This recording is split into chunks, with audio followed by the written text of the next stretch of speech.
This is the Jocko podcast, number 441, with Echo Charles and me, Jocko Willink. Good evening, Echo. Good evening. On January 27th, 1838, Abraham Lincoln delivered a speech to the Young Men's Lyceum of Springfield, Illinois. Lincoln saw this as an opportunity to underscore the vital importance of the rule of law, particularly as it relates to threats to U.S. institutions. What follows is an excerpt from that speech that deserves our serious contemplation. At what point, then, is the approach of danger to be expected? I answer, if it ever reach us, it must spring up amongst us. It cannot come from abroad. If destruction be our lot, we must ourselves be its author and finisher. As a nation of free men, we must live through all time or die by suicide. Abraham Lincoln. And that right there is an excerpt from a new book. The book is called For Love of Country. It's written by Tulsi Gabbard. Tulsi Gabbard, member of the Hawaii House of Representatives, member of Honolulu City Council, vice chair of the Democratic National Committee for a little while.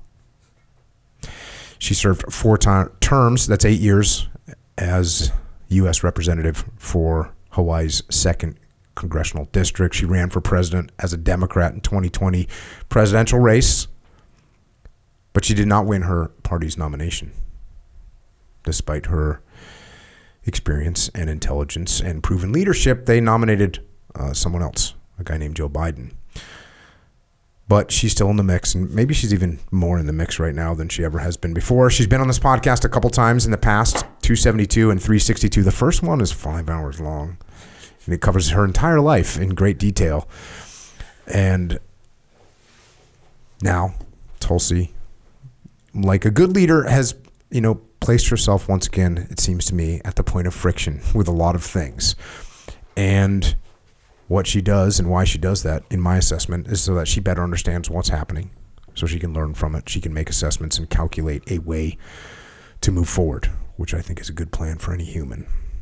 And it's an honor to have her back with us here again tonight to talk through her new book and share some insights from her lessons and her experiences and her vantage point, which is a very interesting vantage point. So, Tulsi, thanks for coming back. Thank you. It's great to be back. Yeah. Like I said, that first podcast was 5 hours long, and we went through your whole life in a lot of detail. We did. I re-listened to it getting ready for this, just so I didn't try not to rehash too much of that stuff. And so if someone's listening to this and they want to know about Tulsi's background, definitely tune into one of those. But you certainly, I would say, have gone through, well, I was thinking about this. You could say that you've gone through a transformation in the past few years, or you could say that you really haven't changed that much and that the world has changed a lot around you. Or, yeah, that the perspective is different. So I just, when we hooked up to come back on here, that's what I was, obviously you got this book, and as I read through the book, man, there's a lot of points that you make in this book that are from a perspective that you have a great perspective of, that very few people I think have, which is of not only being in the military, not only deploying, but then having the deep understanding of the governmental side, the political side, the way that works, and then the politics of the parties themselves and the election process and all that stuff. You have, like I said, you're like an insider, right? An absolute insider that most of us don't understand the inner workings of the government. And sure, we read the textbook in high school and we watched School of Rock. Sure.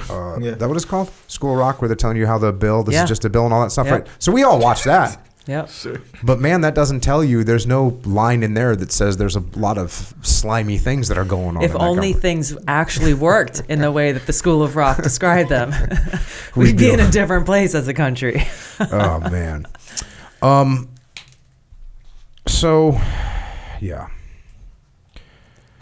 I guess we can go to the book and start reading through this thing. I'll just start just because you said something that I think is is important, and also that I'm seeing and hearing from a lot of people that resonates, which is, is it me who has gone through a transformation, or has the country and the world around us transformed radically over these last, 4, 5, 6 years? And it's interesting because people will come to me like, God, Tulsi, what made you such a conservative, or what made you such a this or a that? How did you, and this is one that I often get, is how did you go from, endorsing Bernie Sanders in 2016 to writing a book about everything that's wrong with the Democrat elite today and why you left the Democratic Party? And if you just look at like the top lines, it doesn't make sense. But when you actually look at, for me, the reason why I've made the decisions that I've made in politics, why I've taken the positions that I've taken, there's a very strong through line there that hasn't changed, that's rooted in the Constitution, that's rooted in doing my best to try to hold our leaders to account for the oath that they took when they entered that political office.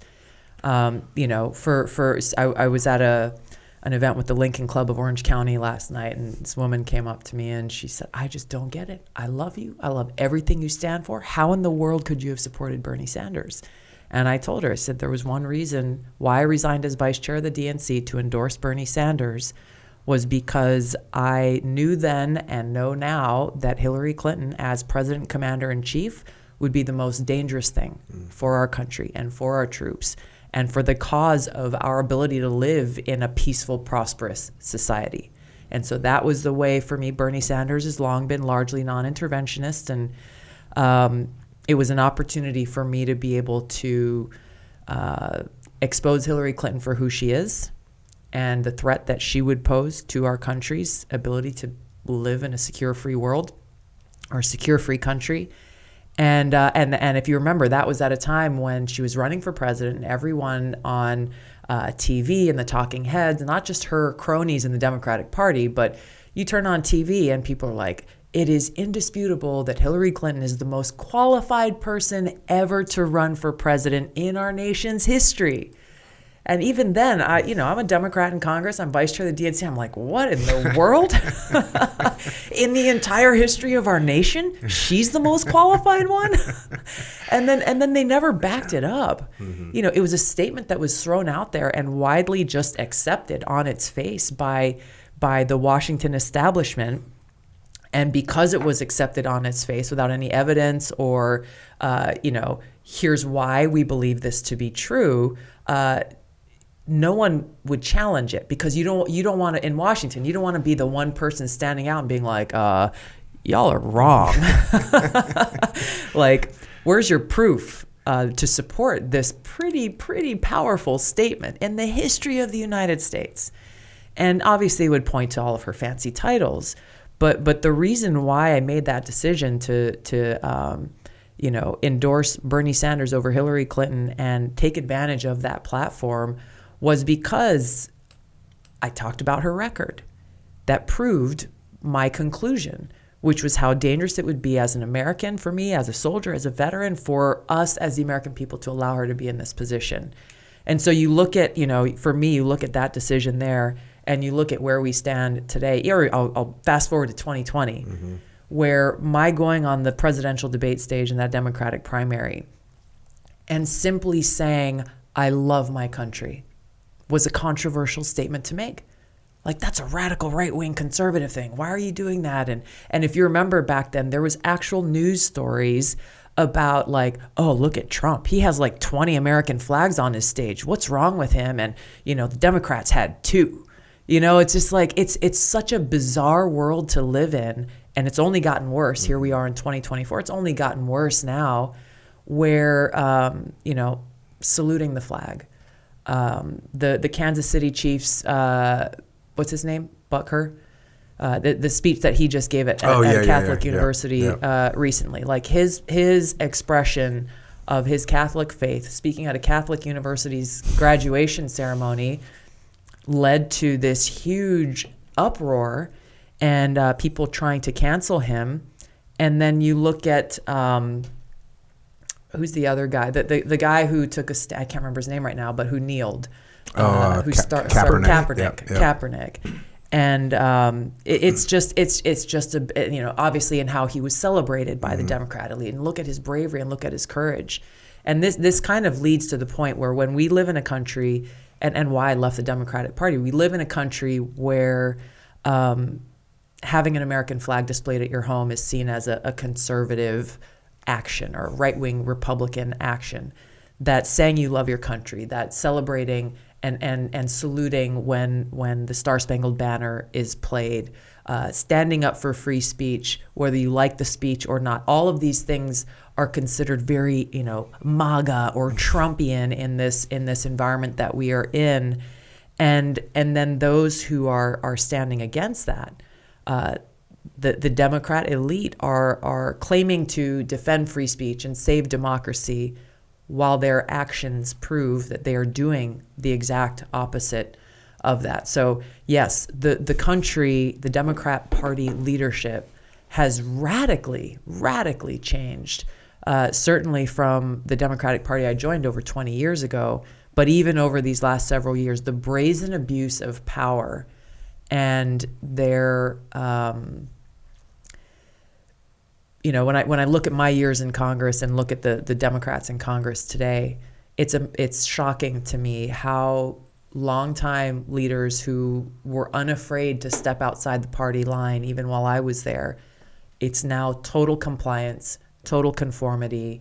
If you dare to stand against your president, Joe Biden, then you will face the kinds of consequences that I faced when I stood up against Barack Obama as a Democrat in Congress. And that's just what makes me sad, is that how many people are elected into these positions of great power and leadership and public service are more concerned about what the party bosses think of them and will do to them than they are concerned about the American people. Are they complying just because that's how they get money and that's how they get reelected and that's how they keep themselves in power?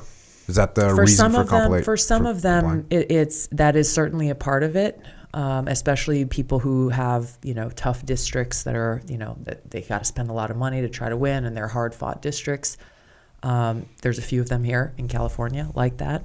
And the party has, both political parties, quite frankly, have an inordinate amount of power and leverage because of their money, where you can only, if you want to give money to a candidate or a member of Congress, the max, I think, this year is $3,300. But you can write $1 million check to a political party, and that is then used as leverage on the House floor when you've got somebody saying like, "Yeah, I'm not gonna go along on this one. I'm gonna vote my conscience or vote my district." That's where those threats come into play. It's like, "Hey, we know you got a tough fight ahead of you. We had $10 million set aside for your race. If you don't do what we want you to do, then bye." Mm-hmm. But I think for again, when I'm thinking of a lot of my former colleagues, many have served there for 10 years, 20 years, who've been there for a long time, who aren't at risk of losing in their elections. They are conforming because of fear. Their friends and their peers, their colleagues, they are concerned about being kicked out of the club. Do you see the same the last piece of that, and this just came up the other day, the last piece of that is like, okay, so for those even who've been entrenched in Washington for a very long time, the threat that is often used is if you don't side with us on this, if you go against Joe Biden, if you say, nope, I disagree with President Biden on this issue, then you will be helping get Donald Trump elected.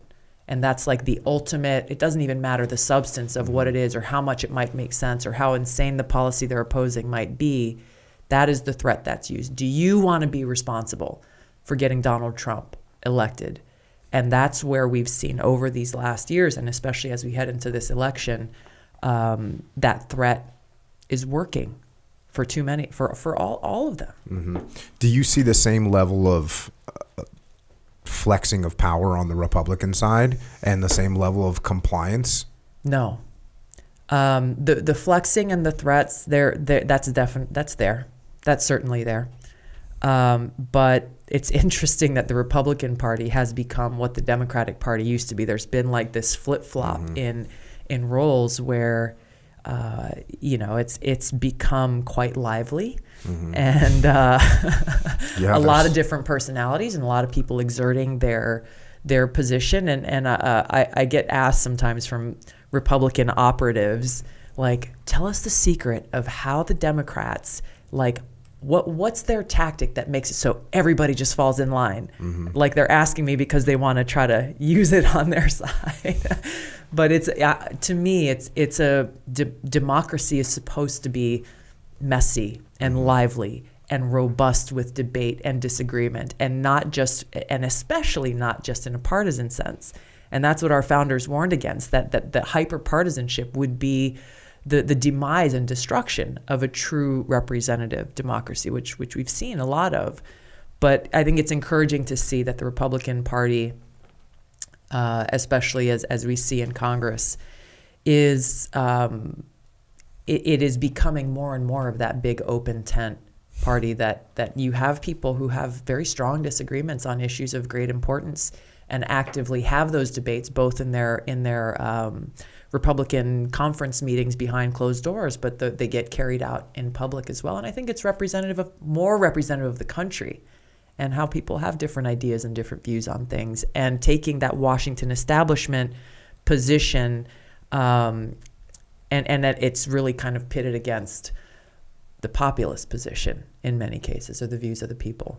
Yeah, it's interesting. As I was reading your book, one of the people that you quote more than, I think it might be the most quoted person, is John F. Kennedy. Yes. Which, again, to me, here you are saying, like, hey, here's a great speech from this person who had the ideals that I think are good for America, and it's a Democrat. It's just a Democrat from whatever 60-something years ago. Yeah. Yeah, and I brought him up and quoted him and quoted Reverend Martin Luther King during those 2020 presidential debates. And the party bosses and kind of that inner core of the Democratic Party base, they wouldn't have it. They wouldn't have it. And these are two of the most celebrated Democrat icons in history. But when you actually say, okay, let's listen to what they were saying, and understand how their words very, very much apply to the challenges we face as a country today. And we would all, as Americans, be better off taking heed to their calls to action. Not interested. Just shut down. A wholesale rejection. It's even worse than just not paying attention. It's a wholesale rejection. And yes, shut down. In one of the debates, I think it may have been the last debate that I participated in, Kamala Harris's, it was me at the podium making a pitch to really change the Democratic Party and bring it back to being the party that fought for the little guy, the party that celebrated free speech. And the comeback that Kamala Harris came with was, don't listen to her. She goes on Fox News. And the whole crowd started clapping. And then she's like, don't listen to her. She criticized Barack Obama. And of course, there's no, why did she criticize his position? Oh, really? It was because he wanted to go start another stupid counterproductive war in the Middle East that I thought would be a really bad idea. None of that. She's not a member of the team. She's not a blind follower. She had the audacity to challenge the president and the head of our own party, my former party. And she wants the party to go and actually represent the people.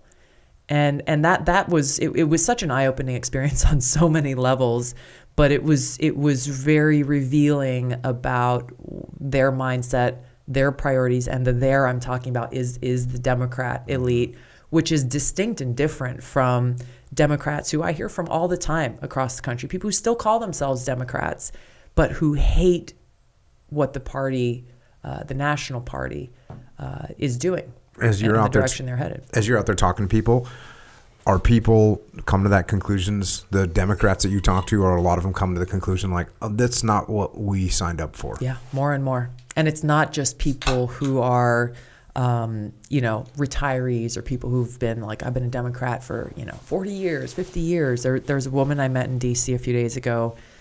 She's probably in her mid-20s. and came from a family of Democrats. It's just the way, these were the values that they were brought up with. But even she was just like, she's like, it's not a popular thing to do, especially in Washington, D.C., to be like, man, the Democrats are they are destroying our country and are doing their best to undermine those fundamental principles. But she's like, I read your book, and page after page, I'm like, that's how I feel. That's how I feel.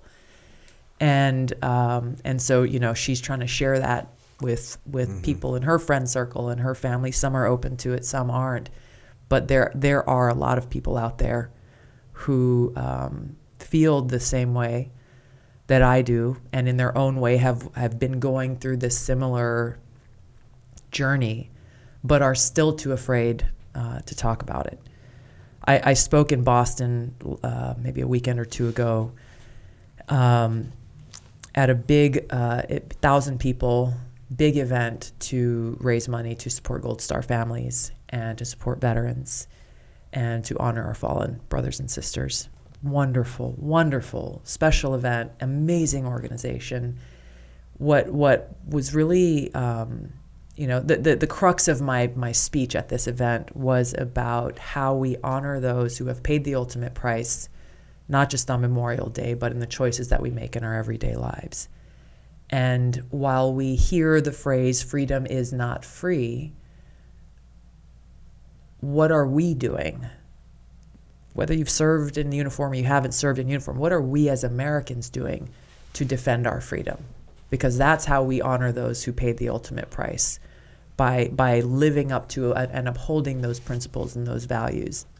And so my speech was not, I didn't use the word Democrat or Republican once. It was not a partisan or political speech at all. It was a speech about, here are some examples about how our freedom is being undermined right here at home by people in power today who are abusing their power.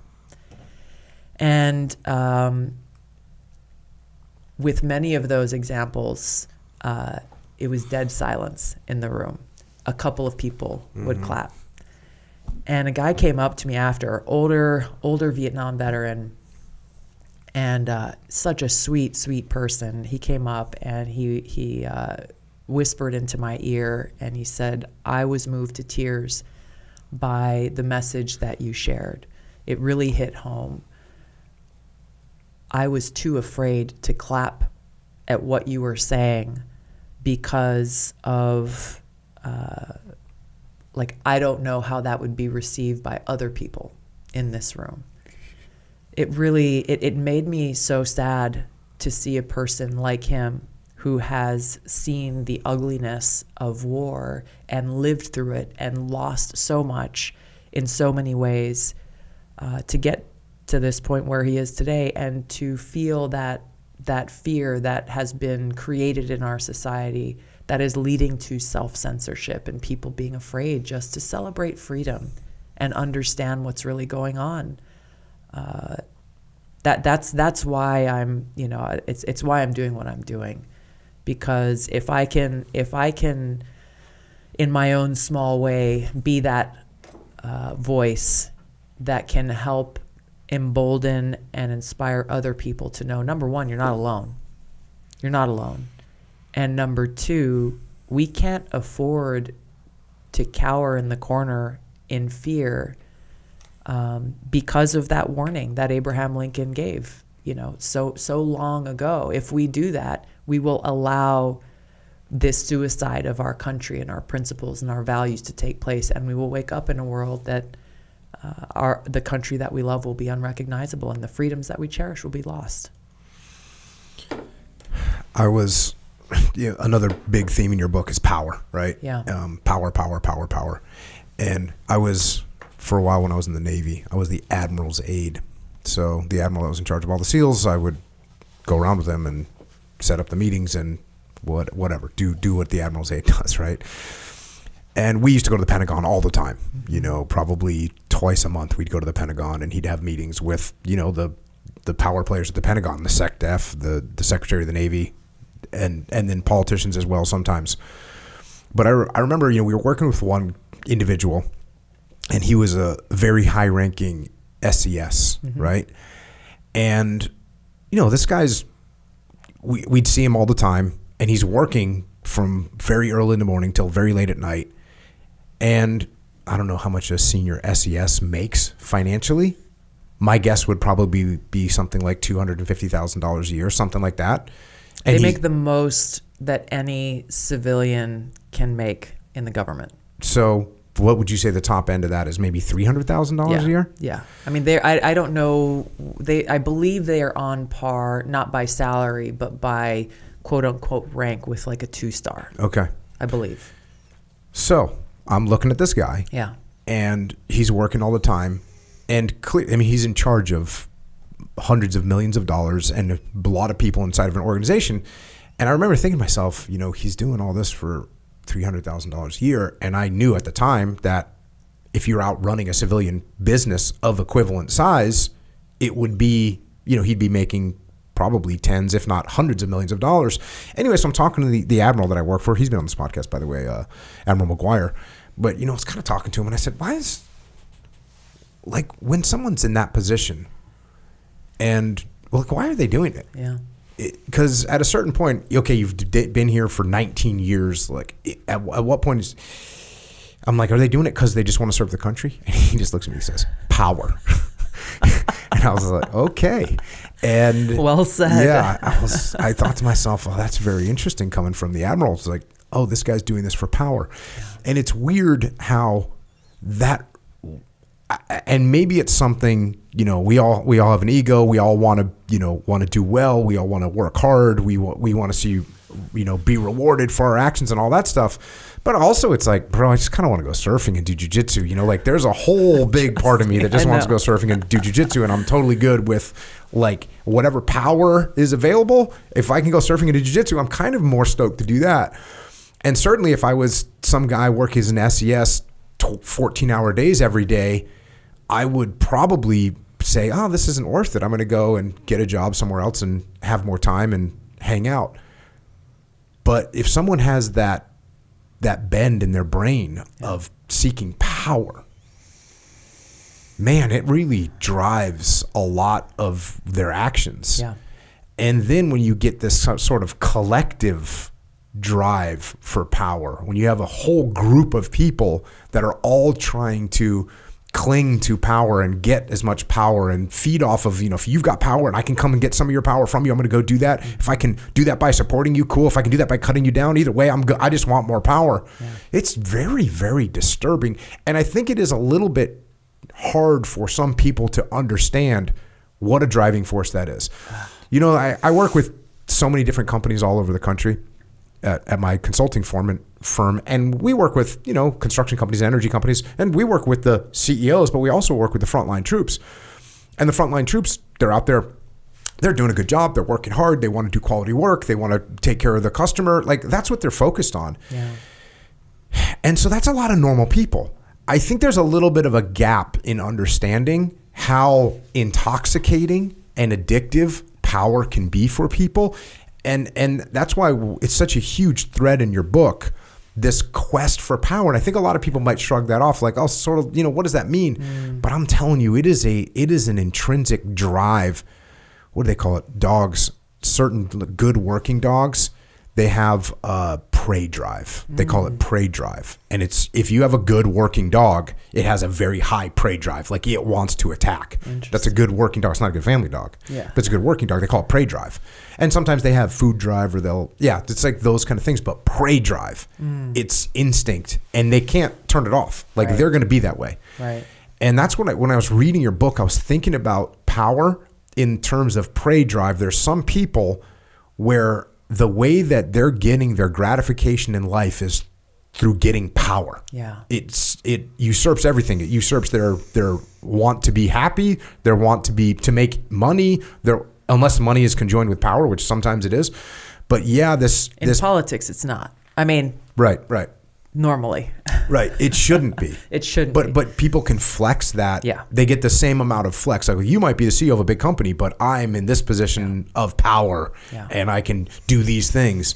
So I think it's important. As I read your book, I started thinking about the prey drive, but the power drive of some humans, and the fact that some people don't really they're not really focused on that. Echo Charles, how often are you thinking about like, how can I get a little bit more power in this situation? Here we go. You might be asking the wrong guy, but that's what I'm saying. Pretty much never. Yeah.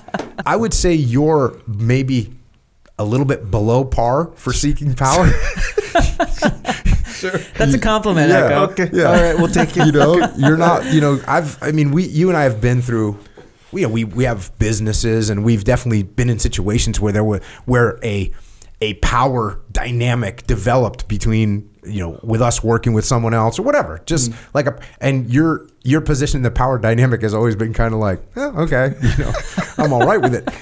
And like I said, you know, like that's awesome. But that's where I think most people are. Yeah. And that's why I think it can be a little bit tricky for someone to read this book if they don't relate to the fact or don't understand the fact that there's people that are addicted and driven by power. Yeah.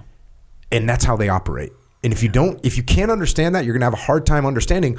It doesn't make any sense to, wait, why would someone vote this way? Yeah. Wait, why? If it's not going to help the country, that doesn't even make sense. There's some people that would think naively that if I'm not going to do something that's going to help the country, I'm not going to do it. And you have example after example after example after example in this book of people making decisions solely not based at all on the good of the country, not based at all on the good of their constituents, just based on how is this going to impact my ability to garner and gain power. Yes. Sickening. Yes. Good. I'm glad. So let's talk about this. Identity. This is what a lot of this power is attached to. And I've seen this, you know, people ask like, why would somebody like Nancy Pelosi want to be in that place? You know, she's like into her 80s, I believe at this point. She's been there since she was 40 years old. She's got kids, she's got grandkids, maybe great grandkids at this point in time. Like, why would someone want to do that? You know, again, the salary I think now is around 160, 170 grand a year. We could have a whole conversation about the insider trading that goes on and the profiteering that's happening, which is wrong. Something I tried to stop when I was in Congress, but again, there are Democrats and Republicans who are making bank. But if you just look at it, like, why is that? Where does that drive come from? And I've seen this in people that I served with, who you go to Washington and you start to be treated differently. People in that town treat you differently. And so with that comes like, oh, maybe I am special. Look at all these people. They like let me jump to the front of the line. They open the door for me and they, you know, call me the honorable, or, you know, the titles that go along with that. You know, you can get guys you can get security at the airport to rush you through TSA if you're late for your flight. Like, you know, there are these things that go along with in that town, how you are treated the moment you are elected. And then what happens the moment you leave? Nobody cares. Mm-hmm. Who are you then? You're back at home, you know, in your neighborhood, and people aren't calling you anymore, or they're not asking you for, you know, I want to meet with you about this and that. It's a rude awakening. And after I left Congress, I didn't run for re-election in 2020, and I heard from some of my colleagues who also left, and who said, "Wow, Tulsi, you've cracked the code. It's the assumption that when you leave Congress, you become irrelevant, and yet you are still, you know, people are still interested in what you have to say." I was like, "Well, I have something to say. Maybe there's something there." Something of importance, something of meaning, something of value. And I was surprised to hear that, because this person, my former colleague, was obviously feeling that like, wow, nobody cares about me anymore. My phone's not ringing anymore. I'm not getting offers to come to this fancy thing or that fancy thing. And that this is such a dangerous and troubling mindset, where their identity becomes attached to the title that's on the door. And so when they leave, the idea of leaving is a cause for fear and anxiety. Well, maybe people won't love me anymore. Maybe people won't care about what I have to say anymore. Maybe I won't be, you know, the person who gets front row seats at whatever the event is. And then you look at that fear and anxiety and how that leads to people who are in these positions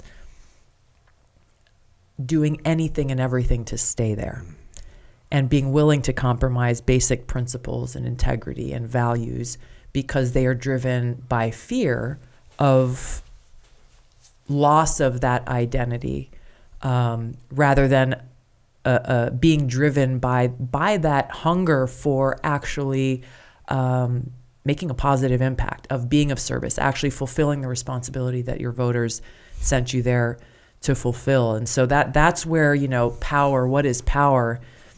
That can be a profound question. But really, when you look at these people in Washington, it's kind of a facade of power where they believe they're powerful. But when you look at, we talked a little bit about the party's leverage and money over them. Well, we talked earlier before we started recording about also the power and leverage that industries like Big Pharma have over our elected officials. I know someone personally who has gotten a lot of support from Big Pharma, and they were running a tough re-election campaign, and they made an ad saying, I have legislation to reduce the cost of prescription drugs for seniors. They ran the ad before they bought time. They ran the ad by the Big Pharma lobbyists, and they said, nope, if you run that ad, we're pulling the $5 million we had set aside to help you in your campaign. And so they pulled the ad. They didn't run it. And so this facade of power is real. They get to sit there and they're on TV or they're sitting there at the desk, but who is actually controlling them because of all of these different leverage points and these pressure points? Well, if you do this and we don't like it, we are going to take away the thing that has become most valuable to you, which is your position and your title. And that's where we head to that dangerous road of what we're seeing right now, what we're seeing in the administration. Arrogance. Yeah, you would think that, it's embarrassing to even have to say this. You would think that the driving force between someone that ran for a political position would be that I'm going to do positive things for my constituents and for the country. Like that should be the driving force. Yeah. And it's so clear. And again, you've got so many examples in the book of things that are just no one is on board with that, or very few people are on board with, this seems like a really good move that's going to help the country. And the other party's on board with it too. Let's support it and move forward. No, it's going to make the other party look good. So we're going to tank it. Yeah. And this is the thing that goes along with like the special treatment that you get when you're first elected to Congress, or the longer you've been there and you gain seniority and all this other stuff. I've seen with people who I was elected with, how their mindset changes to, well, obviously we know better for what's good for you than you do for yourself, because you don't actually know the inner workings of Washington, Jocko, and it's too complicated for you to understand. So just trust me when I tell you, like, this is the right thing to do. And when you're like, yeah, no, it doesn't make sense. It literally doesn't make sense. And it like, we have examples throughout history about how things like that end up turning out very badly. But that arrogance of people, in particular, again, what we're seeing play out under this administration, they really, really believe that they are on the side of democracy and freedom. They really believe that. And that they must be the ones to save us, the American people, from making a horrible mistake, in this case, in this election, of electing Donald Trump over Joe Biden. And so to protect us from ourselves and making that quote unquote wrong choice, over 32 states tried to remove Donald Trump from their ballot. They're trying to make it so that Trump gets locked up behind bars, so that the American people don't even have that option or have that choice. They want to protect us from being harmed, quote unquote, harmed by information that may be offensive, or that, may be quote unquote misinformation, disinformation. They're trying to so-called protect us from all of these things, but really ultimately what's driving it? Well, they are the only ones who can save us. And the only way they save us is by staying in power. And you look at that dangerous mindset and you look like, oh, wow, there's like a lot of dictators around the world who have done very evil things in the world, believing that they are doing what is right and what is just and what is best, that they and only they can be the savior of the people. All right. I'm going to read some of your book. The prologue, sounding the alarm. I love our country. I've committed my life to defending the safety, security, and freedom of the American people. Our country is in the midst of an existential crisis. I have friends who are Democrats, Republicans, Independents, and Libertarians.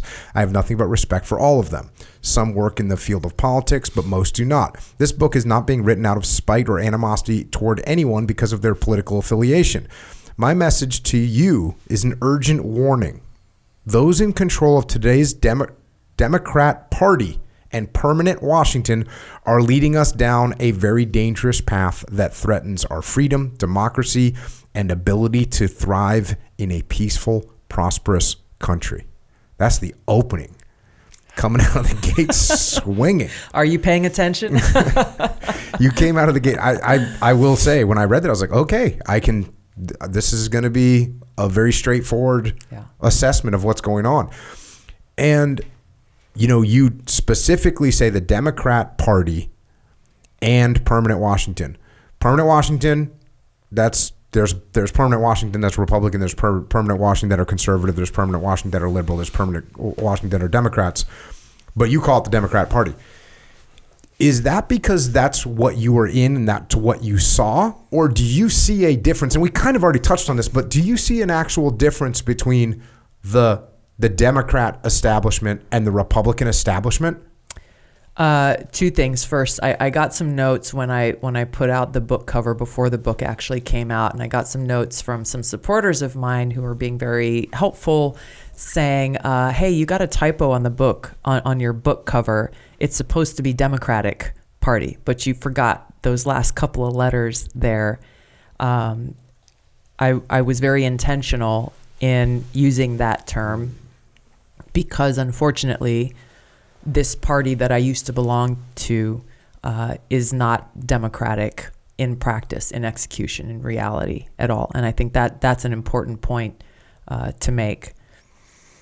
In many ways, there are similarities and overlap there between the permanent Washington establishment, which includes not only those who are elected officials from both parties, but it is that administrative state. It is the big propaganda media that essentially do the bidding of the Democrat elite. It is those who are working, unfortunately, within the national security state in some ways to weaponize those institutions to execute the agenda of the Democrat elite. It is the big tech monopolies who are acting as the arm of the Democrat elite to circumvent the Constitution and censor everyday Americans. So it is the shortest term that creates that umbrella of those who ultimately don't have the Constitution or our best interests at heart. Sometimes, when you look at some of the Republicans who are part of that permanent Washington establishment, in some areas there may be a divergence or a disagreement with the Democrat elite on different issues, but fundamentally on the issues of war and peace, of civil liberties, and of freedom, there is far too much that they stand together on that really does speak to that hunger for power as being the most important thing above all else. And on, when you look at, Nikki Haley, for example, is an example of a prominent Republican who is very much a part of and embodies what is that Republican role in the permanent Washington establishment, and why I'm lumping them together with the Democrat elite and the threat that they pose.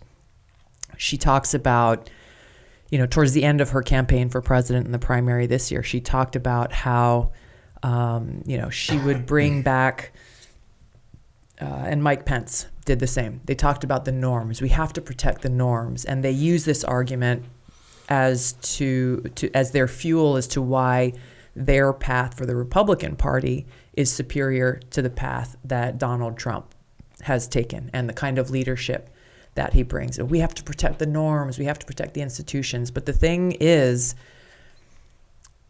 and whether they're just so out of touch or what, what exactly is driving them, I don't know, but they are out of touch. Because for me, and I think for most Americans, you're like, well, we look at how in debt our country is.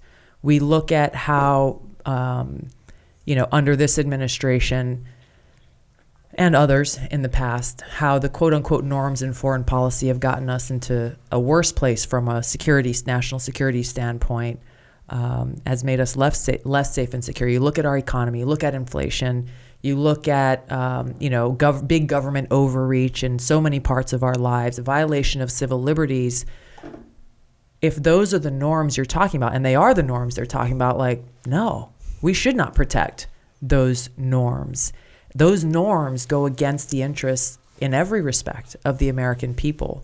And that's something that if you're paying attention and if you're actually out in the country and you're truly listening and understanding why the American people feel the way that they do, then you'll see how that separation between that permanent Washington and the Democrat elite is wildly out of touch with reality, and how what they are attached to, which is rooted in that desire to hold on to that stranglehold of power, how that directly undermines the foundational principles of who we are as a country. Fast forward a little bit. What's at stake here is far greater than Donald Trump and Joe Biden. Our democracy is being destroyed by the permanent Washington elite in both political parties who truly believe they, and not the American people, have the right and duty to determine who we want to serve and lead our country. They readily dismiss the U.S. Constitution, the rule of law, the voices of American people, anointing themselves as the ones who have the power and justification to decide who will become president.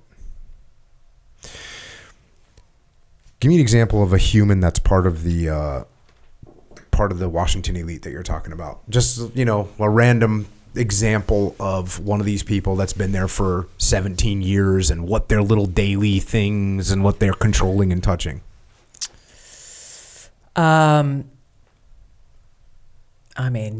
You look at the Nikki Haley's, you look at the Mitch McConnells, you look at the Nancy Pelosi's, you look at the Chuck Schumers, and there are many, many more. You look at the Rachel Maddows, you look at the wonderful ladies of The View. There are a lot of different examples of people who are part of that group. Meghan McCain told me when she was on The View one day, we didn't know each other very well at that time, but she called me one day when I was... Is this when she was on there every day? Yeah, this is when she was part of the cast of that show. And I had either just been on... I had just been on their show. And she called me later and she's like, the weirdest thing happened. She said, as we were prepping that morning of the show, usually the producers will go around into the makeup rooms as they're getting ready and to kind of brief them. Okay, here are the guests of the day. Here's kind of the major talking points and the major areas that we want to focus on. And she said it was the first time that they had gone and done the show, and every other person who was sitting as a co-host on that show, they were all saying the same thing, using the exact same words when it came to me. They were not kind, for those who don't know. But Meghan was singled out and left out. She didn't get the brief. Mm-hmm. She didn't get the memo. But she said that was the first time that she had seen anything like that for the years that she had done the show, where it was as though someone provided them with exact talking points, like, hey, she's coming on your show. Here are the things that we want you to say.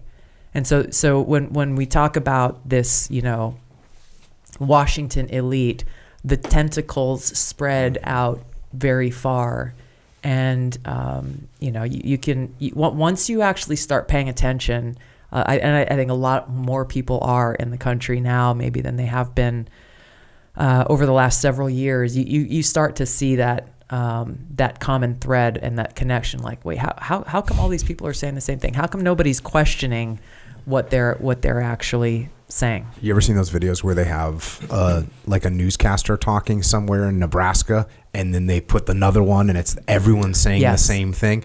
And I get some of that because they're all getting sort of fed, the story from AP or something like this. But then when it's these weird sort of opinion pieces, and they're all saying the exact same thing, and you're thinking to yourself, oh, okay, this is being force fed down our throat. That's what's happening. Yeah.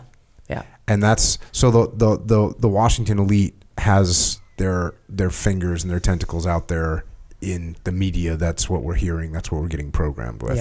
Yeah. And I think it's an awesome thing. The book, I go through a lot of these examples because it's important. It's important to actually understand why and to have the proof points of the very strong statements I'm making. And it's a contrast away from, I use the Hillary Clinton example, most qualified person ever to run for president, but nobody could say why. And you have the same thing happening around a lot of different issues. The thing about, the trans ideology that is being inculcated into kids in schools these days.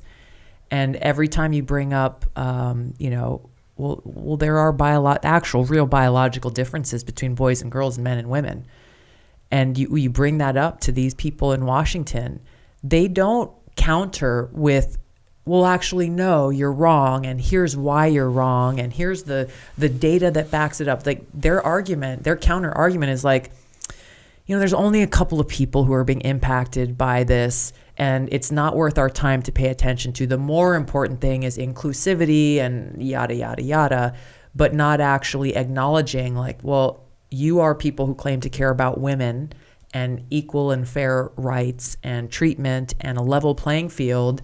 Don't you see how this is, you're advocating for boys to compete against girls in schools and sports is actually undermining that? Oh no, it's just a couple of people. We got to stay focused on what's most important. There's no actual substance behind a lot of the positions that they're putting forward, whether it comes to that issue or democracy or freedom, and why they're advocating for censorship and how quickly the tables can turn. Like, you may want to censor me today, but tomorrow the tables can turn, and they always do very quickly. So what happens then when you're the one being censored? What are you going to do about that?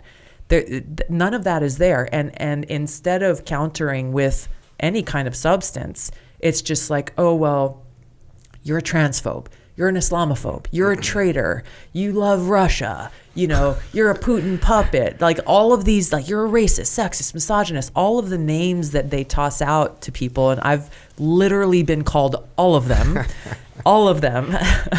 and it exposes their weakness because they don't have, I think deep down inside, they know that their position is weak.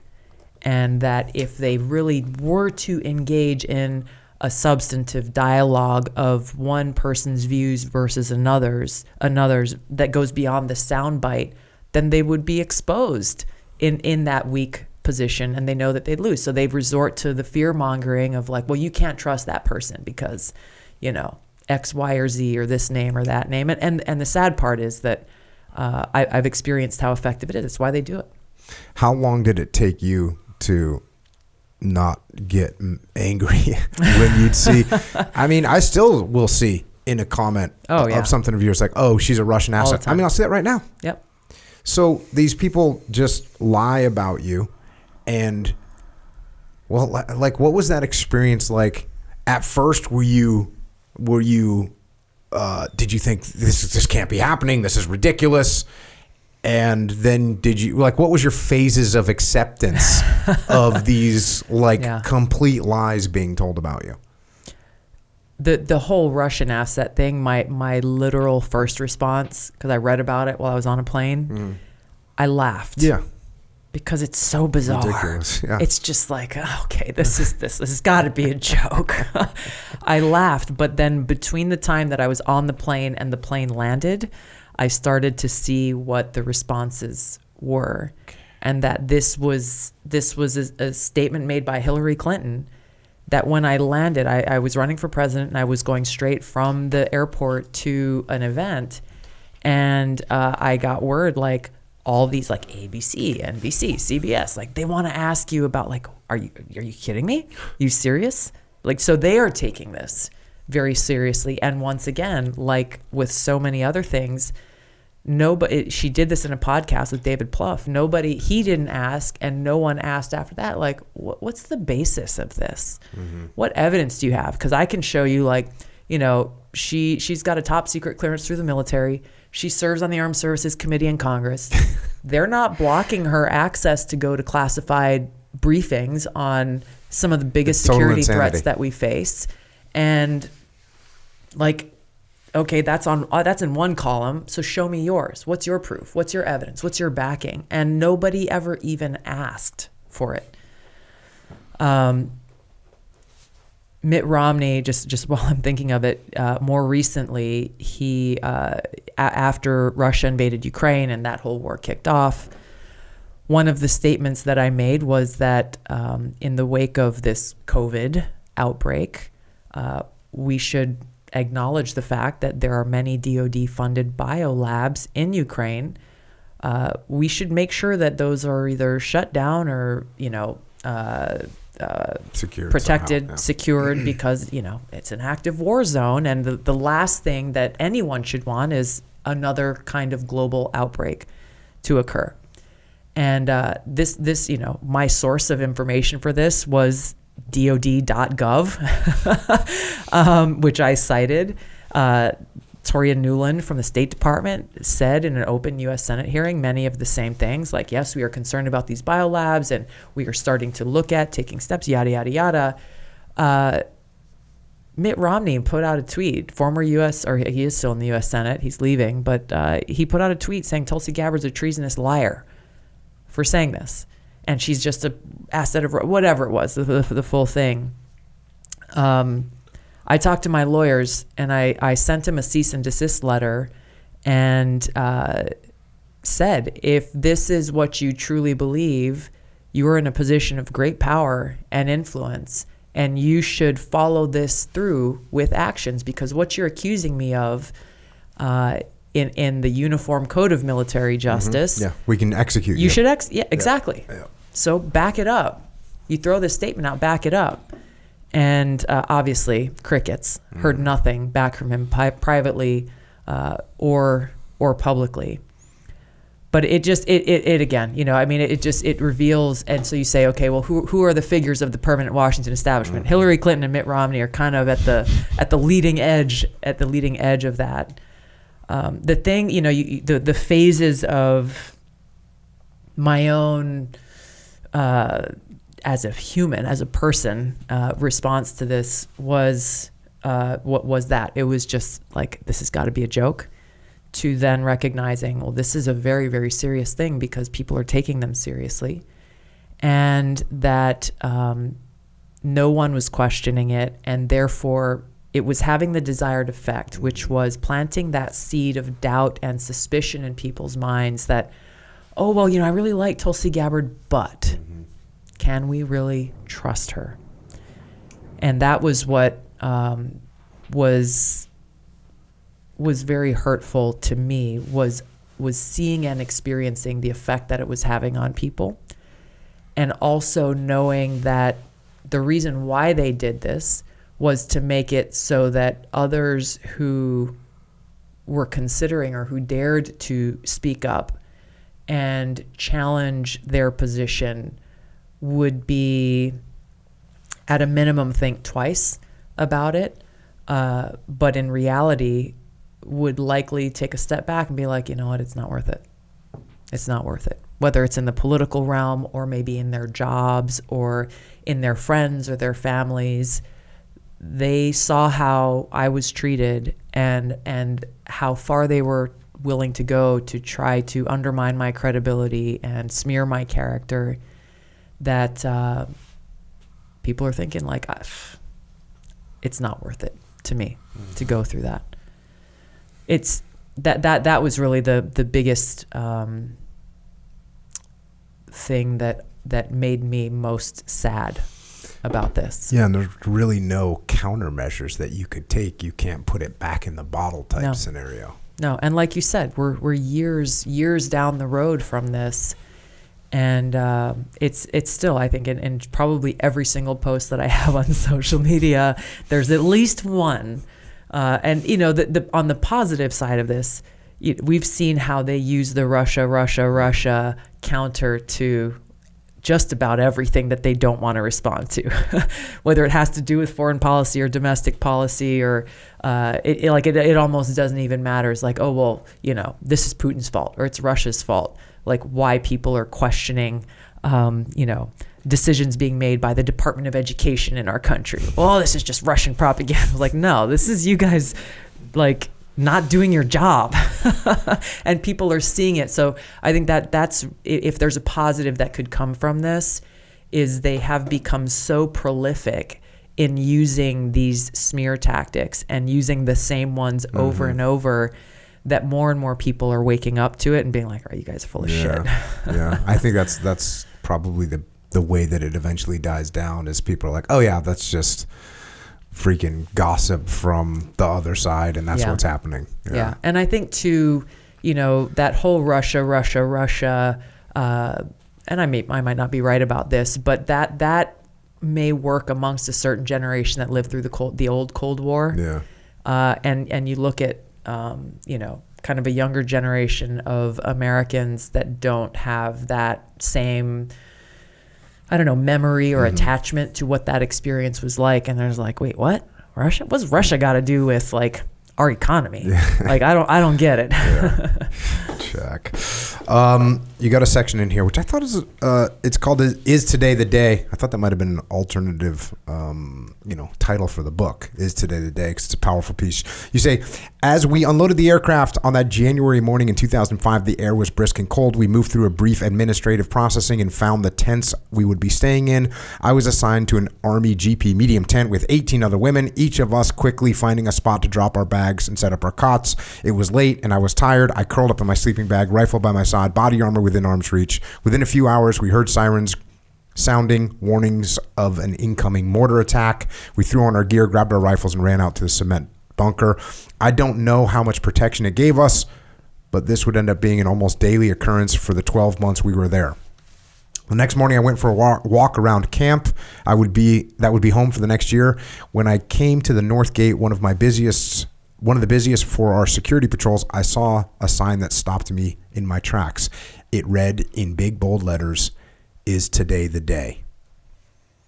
I would see that sign almost every day I was there. It bore into my consciousness. It was a reminder to all of us that any day could be our last. It was also a question that I reflected on often. Life is short. My time could come at any moment. Am I making the most of every day to give my life in service to God and working for the well-being of His children? And then you go on a little bit later to say, today is the day. We have no time to waste. We live in troubled times. Our nation is bitterly divided. Our future as a republic, as a union, appears bleak. The news, the noise, the insanity, the darkness is something many of us want to shut out. A lot going on. Yeah. Aloha. I left the Democratic Party to become an independent. For the sake of our country, peace, freedom, and our hope for a prosperous future, I urge you to do the same. You urge people to become independents? Urging Democrats to leave the Democratic Party and urging people to have independent minds. I think that's the most important thing. There are a lot of different labels, especially in politics, whether it's Democrat, Republican, left, right, conservative, progressive. You go through all these different labels. They mean different things to different people. One of the things that always bothered me throughout the time that I was involved with National Democrat politics was the mantra they repeated, which was vote blue no matter who. Vote blue no matter who. Every election. So they literally say that? Like it was like, vote blue no matter who, and the crowd like, yeah, start cheering. It should bother everybody. We should not be encouraging blind followership of any group or any personality.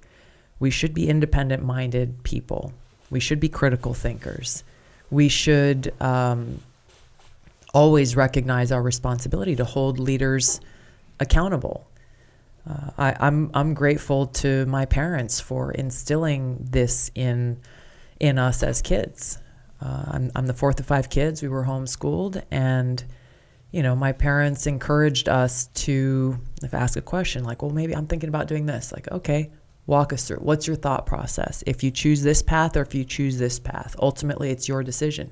You got to make it, and you have to consider what the consequences will be or could be. And so that's what I'm encouraging people to do, to take on the responsibility, to own that responsibility that comes with being an American, and understand that we have the opportunity to drive the kind of change that we want to see in our country. And if we do nothing, then before we know it, we will lose all that we cherish and what is special and great about being an American, about this country. And that's really where, the is today the day. First of all, it's just such a profound reflection in life. Politics aside, just in life. It's easy to, look, you talk about this all the time. It's easy to fall into complacency. It's easy to just get caught up in the busyness of everyday life. And then you wake up and you're like, oh, I am at the end of my life, and what have I done with it? If you're fortunate, you get to that point of reflection, but really understanding that, obviously being in a war zone, as we have just spent time reflecting on with Memorial Day, that end could come at a time when you least expect it, as a service member in war, or as you're walking down the street, or you're driving your car. Who knows? We don't know. And so I am grateful to have had that opportunity to be confronted with that reality in a lot of different ways, and choose to confront myself with that same reflection, that same question, as I'm making different decisions about how I can make the most of every day. That's what we all should do. Just as a matter of living a life of purpose and fulfillment and true happiness, not by chasing power or money or titles, but the opportunity that we have uniquely in this country to be able to do that is the most special thing. And connecting that with this existential threat that I talk about, this existential crisis that we face, it's something that transcends partisan politics and all of these different labels. It's fundamental to who we are as Americans, and what are we doing about it? Mm-hmm. Everything's kind of like a SEAL platoon in the world, right? So one thing in a SEAL platoon, if you have a good SEAL platoon, one of the things that makes up a good SEAL platoon is you've got some personalities in the leadership positions that balance each other out. Mm-hmm. So you got some hyper aggressive guy, but then you've got someone that's a little bit more cautious. You've got someone that's real laissez-faire about things. You got someone else that's very detail oriented. And when they get together, because they work together and they have a common mission, they balance each other out. They make good decisions. So like when I hear you say blue no matter who, right? Man, that should be a really bad sign, because if we have a platoon where the platoon chief is super aggressive and the platoon commander is super aggressive and the assistant platoon commander is super aggressive and the leading petty officer, they're all hyper aggressive, what you end up with is like someone that's a platoon that's doing things that they shouldn't be doing because they're overly aggressive. Same thing in the other direction. You have a risk diverse officer with a risk diverse chief, et cetera, et cetera. Those people aren't going to do anything. They're not going to do any missions because they're scared and they don't want to get in trouble or they don't want to get hurt or whatever. Exactly. So you have a bad. So what you want and what you get in a good SEAL platoon is you get diversity. Yes. Very rarely is it diversity of like race and all that stuff, because no one really cares about that. That's not part of the selection. What you end up with is a platoon where it's like, oh, you've got diverse thought, where this guy's aggressive and this guy's more conservative and this guy's detail oriented. So that's what we want. So it's very sad to think that you could look at someone and figure out their whole political belief system just by knowing, who they voted for in this particular election. It shouldn't be like that. And it's actually crazy to think that, Echo and I would agree on every single subject down the line. That's a crazy thought. Yeah. It doesn't make sense. It would scare me if you and I were completely unified on each and every issue that's out there. That would be very strange, especially because you have a perspective, I have a perspective, Echo has a perspective. Okay, well, let's see this subject from as many different perspectives as we can and then come to a conclusion that actually makes sense, rather than, hey, we're all just going to be thinking the exact same thing, and whatever Tulsi says, all right, I'm good. Or whatever Jocko says, all right, I'm good. Yeah. That's very disturbing. It is.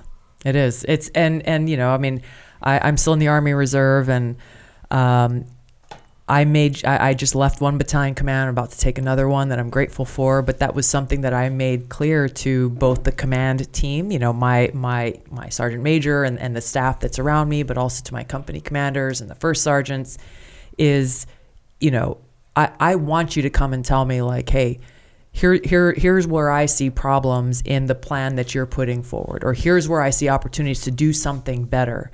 And creating that environment, again, preaching to the choir here, this is literally what you teach through your leadership and mentorship programs and in your books.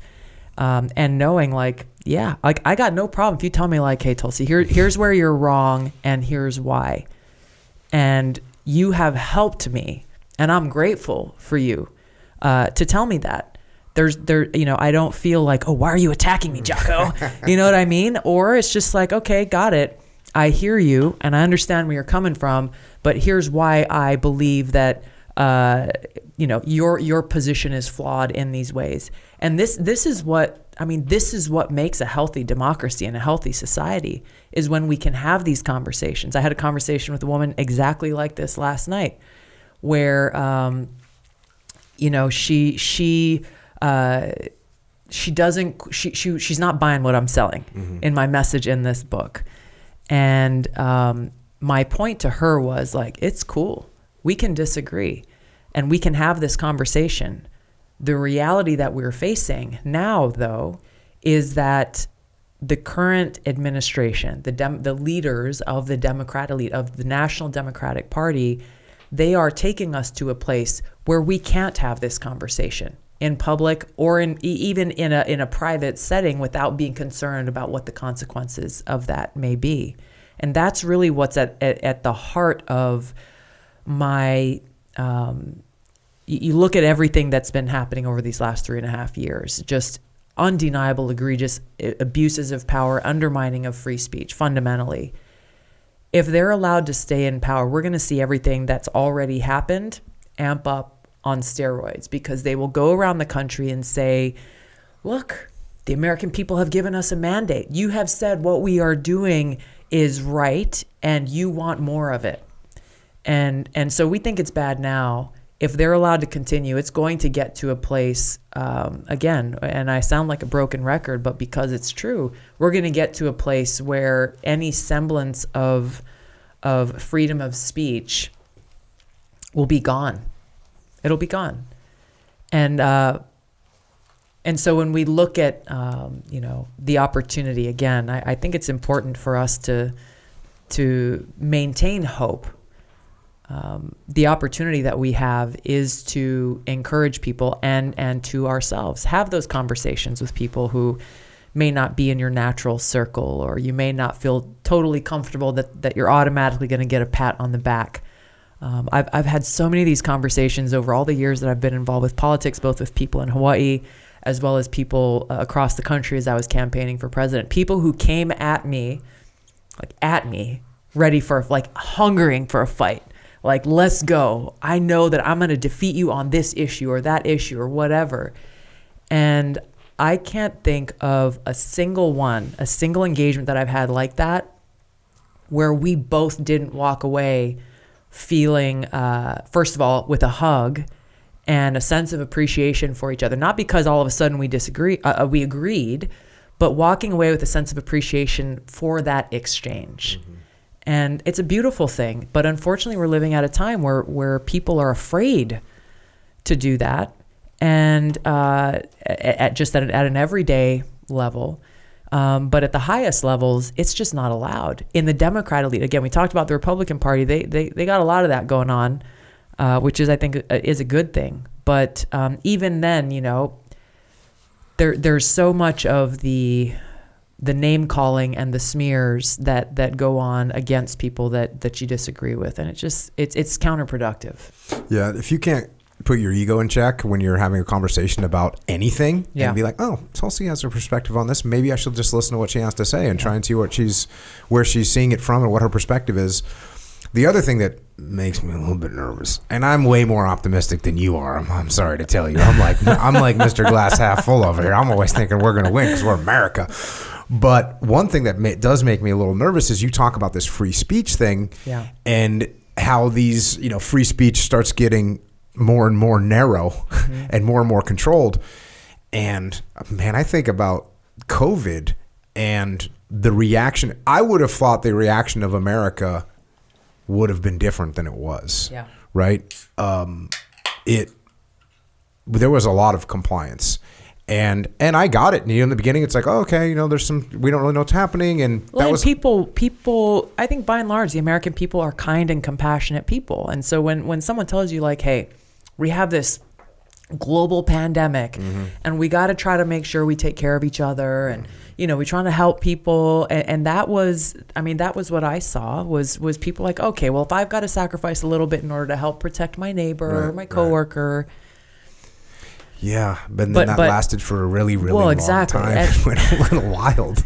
Yeah, and it resulted in that kind and compassionate heart being exploited for power. Yeah, and it was a very bizarre social experiment that happened, to see the way everybody reacted and how hostile people got towards each other for not complying to things. It was kind of wild. I know. That was funny because I was listening to the last podcast that we did, and Echo and I had COVID. That's right. and you swung by to see us, and we didn't know we had COVID because we were. I remember that text you sent me. That was a bummer to have to send you that text because you were still in DC at the time. There's all kinds of rules that they had to comply with, like because you had been exposed to us. You had to do all kinds of things. I'm sorry. No, don't be. But you know, here we were kind of living normal. Yeah. And the rest of the world was, and you know, we got COVID. Yeah, that was early 2021. Yeah, Echo couldn't smell, and I had like a couple week workouts that were not that great. You know, but other than that, it was kind of just another day. It was another day. So yeah, that makes me nervous how people will comply when, and part of it was, I think, the social pressure, right? Yeah. Like part of it was the social pressure. And I know some parts of California, it was like, if you, not in San Diego, but in some parts of California, if you went outside mm-hmm. without a mask on and stuff, people were yelling at you. Wow. And I never really experienced that. I had one guy that I was running. He was walking down. He ran away from me, you know? And I was like, bro, we're outside. And kind of, you know, said something under his breath or whatever. And I was like, hey, bro, you know, it's all good. But, and this was not, you know, this was like deep into it where clearly this wasn't that big of a deal anymore. But anyways, we have to be careful of that. We have to be careful of that compliance.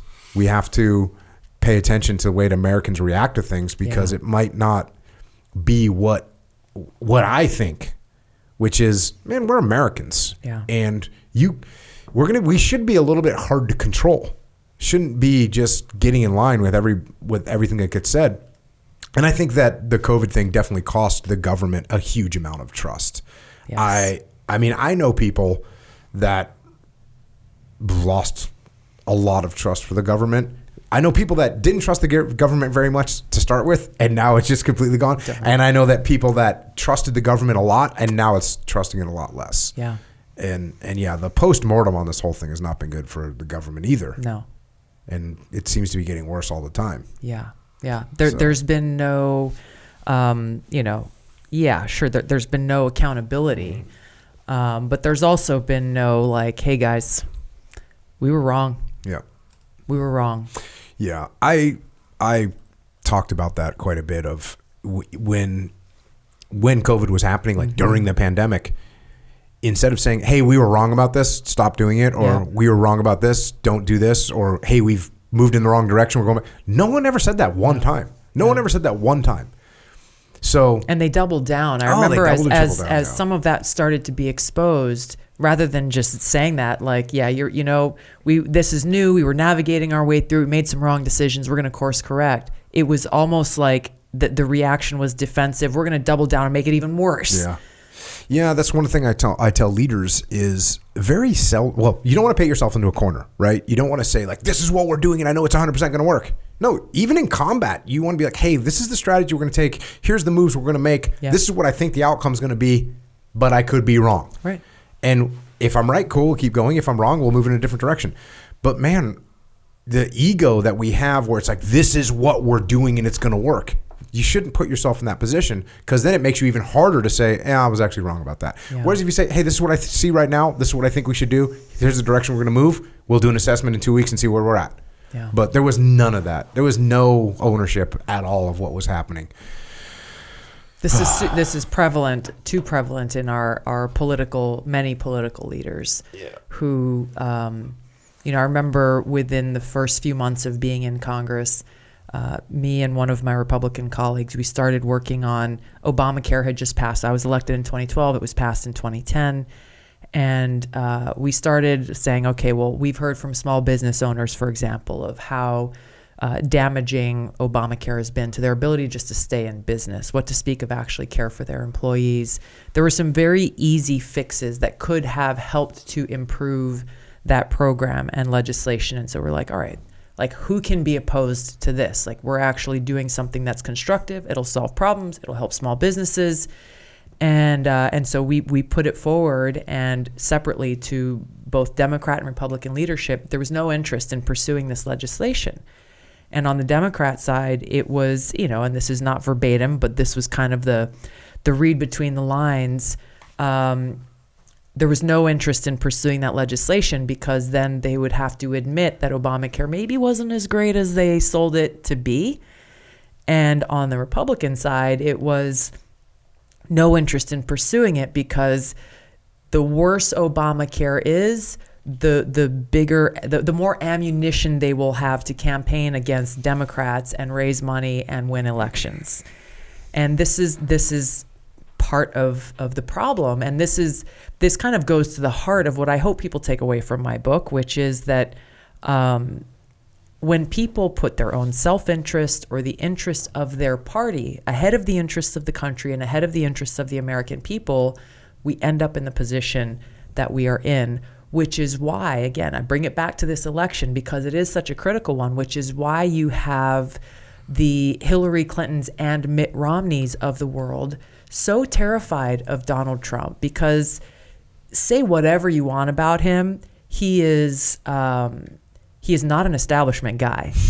And he has no fear of going in and saying the thing that a lot of people in Washington are too afraid to say, but that is reflective of what a lot of the American people think about, that is reflective of this distrust in these institutions in Washington that have so completely lost their way of being institutions that serve the public interest, instead serving political interest. Yeah, and I would say you addressed that here. We're getting to chapter 1. I know it's been almost an hour and a half. We're almost a chapter. Okay, so we might not. I'm not doing a great job of driving this. Chapter 1 is called "The End of Our Democracy?" ?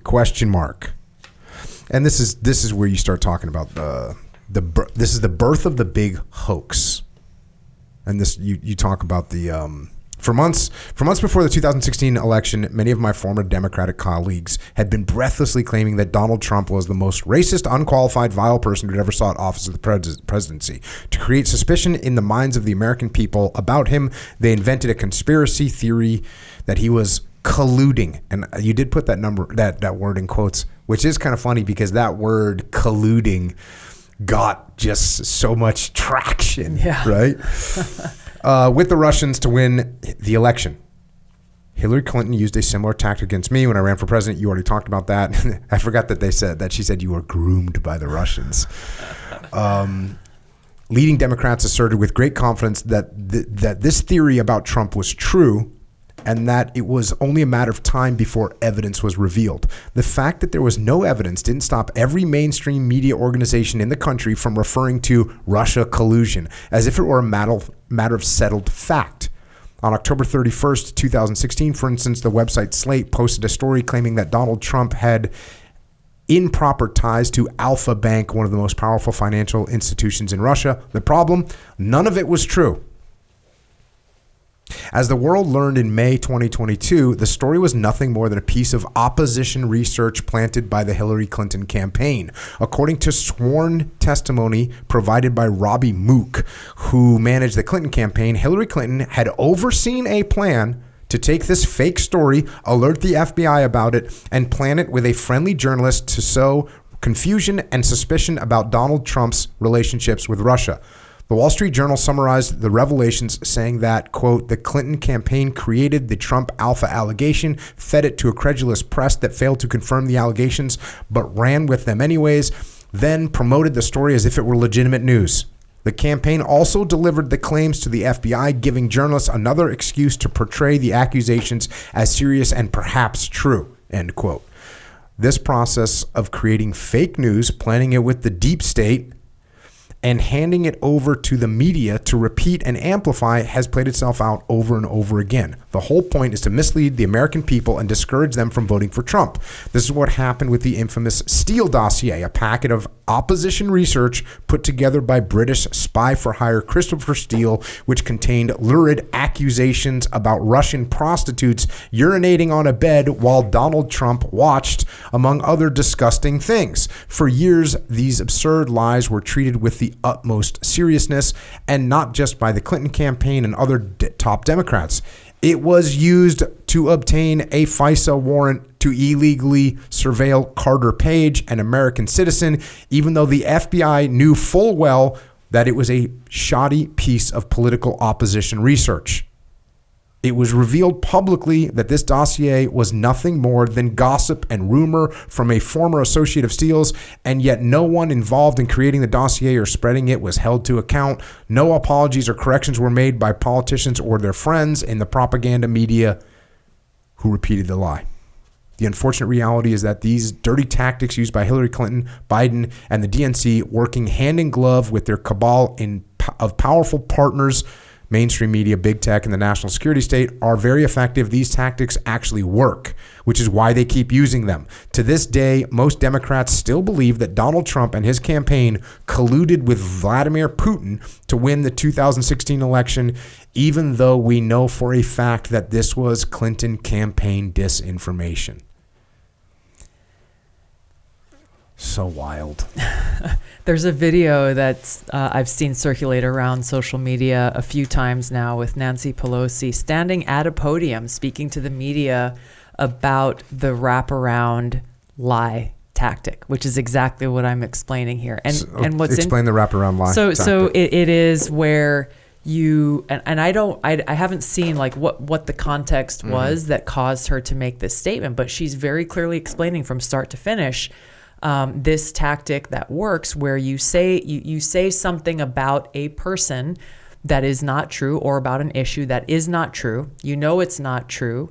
You create some form of evidence to back that up. Then you feed it to the media. The media repeats it enough times to where the viewer actually starts to believe that it's actually true, and that this is a tactic that is used in our politics. And those are just a few examples of that. I find it amazing that she was standing there with a straight face saying like, well, yeah, there's a name for this. Yeah. And we do it. So disturbing. And yet this is, I mean, that's crazy. It is. If you think about that whole thing that I just read, yeah, and I kind of chuckled when I was done, that's like insane that's what happened. Yeah. And again, this isn't conjecture. This isn't my opinion or your opinion. This is what happened. Yeah. Another section here. The Democratic leader are executing a well thought out, calculated strategy. They know that once they name and define any enemy, the word goes out that a certain group of people is a target. Anything is permissible. Anyone can criticize and spout lies about Trump, the so-called MAGA Republicans, or the deplorables, and no one in the mainstream media will push back or challenge the assertion. To the contrary, they will promote and amplify your voice. But if you dare to challenge the mainstream establishment narrative, or God forbid, speak up in support of Donald Trump, they will do all they can to smear and silence you, enlisting the help of their friends in the media and big tech. The Democrat elite don't believe in free speech. They don't believe in the full exercise of the freedoms guaranteed to every one of us under the Bill of Rights. They and they alone get to determine which rights we are allowed to have and which rights they will curtail to serve their interests. In curtailing those rights, they do not hesitate to use all levers of power under their control to force compliance. Our founding fathers envisioned that our nation would be a country of laws, not men, and that our government agencies, institutions, and law enforcement would be nonpartisan and unbiased, rising above party politics. The Democrat elite's politicizing of agencies like the FBI, DOJ, DHS, IRS, and even the DOE to harass and intimidate their political opponents is completely undermining the rule of law and therefore our democracy. This is draining any trust the American people may have had that our government exists to serve the interests of the people, not of those in power. The Democrat elite don't care. The only thing they care about is power. I don't know if you saw James Comey, former director of the FBI, recently in an interview, said very strongly and forcefully that the American people, even if you don't like Joe Biden, you have to vote for Joe Biden, because if Donald Trump is elected president, he will, who knows what he will do to the Department of Justice and the FBI. There are so many problems with this statement coming from this person, James Comey himself. And you know, if you don't know about his past and his history, I won't, you know, you go and do a little digging. But this kind of goes back to what we talked about with the quote unquote norms. Why should we blindly have trust or faith in any of these so-called institutions, especially given what we all know now, for anybody who's paying attention in our country, about how they have been, you know, either abuse of power or weaponized or used by a political interest. To say that there are any government institutions that are too sacred to be held accountable goes against the very foundation of our country, where we have checks and balances for a reason. We have 3 co-equal branches of government for a reason. We have a representative democracy for a reason, to hold leaders accountable, to ensure that we don't go in the direction of an increasingly tyrannical government that's more representative of a dictatorship than a representative democracy. And so for somebody like him, this is the problem with that mindset is it is reflective of, well, these Department of Justice, the FBI or the CIA or any of these other agencies, they are above reproach and above being in a position where you have human beings who work in and run these agencies who are susceptible to abuse of power, or who may actually be abusing their power. And there's a lot of evidence in across these government agencies of individuals who have done exactly that. The whole Hunter Biden laptop thing, that was done by facilitating with the help of someone who is actively working in the CIA to corral statements from former senior intelligence officials to give Joe Biden a piece of evidence that he could use in the debate to shut Donald Trump up when he was saying, hey, you and your family are corrupt and you're using your position for personal profit and gain. And it worked. They did exactly that. They created this piece of evidence out of nowhere, casting doubt on Hunter Biden's laptop has all the signs of a Russian disinformation effort. Baseless. Was there evidence? No. It was just a statement that was literally created because the Biden campaign, it was Tony Blinken who led this, who said, hey, we need help. Biden needs a piece of evidence to use in the debate that's happening in like a week. Mm-hmm. And so they came up with the letter within 48 hours. They got it into the media. The media reported on it. And immediately what happened? The contents of that laptop just a few weeks before the election were suppressed. So voters didn't get to know or hear or see because Russian disinformation. And it worked as intended in that debate. And then Biden's campaign said, hey, thanks, guys. Appreciate the help.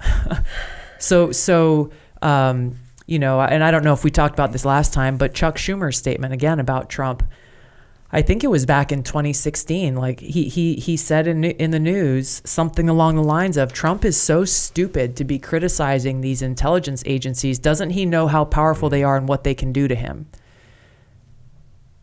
Yeah, did you listen when I had RFK on here? Yes. RFK Jr.? Yeah. And JFK, and Yep. it was really good for me and for people. I mean, I know. I was in the military for a long time. Yeah. And so I understand at least more than a normal person does. But to understand the things that you were just talking about, like, oh, there's people in these different intel agencies. They have agendas. They have egos. They want power. And that statement that JFK made, if I could, I would take the CIA and smash it into 1,000 pieces. Mm-hmm. Which, again, people think that these government institutions are run by some sort of benevolent AI that has no personality and just is out there doing the right thing.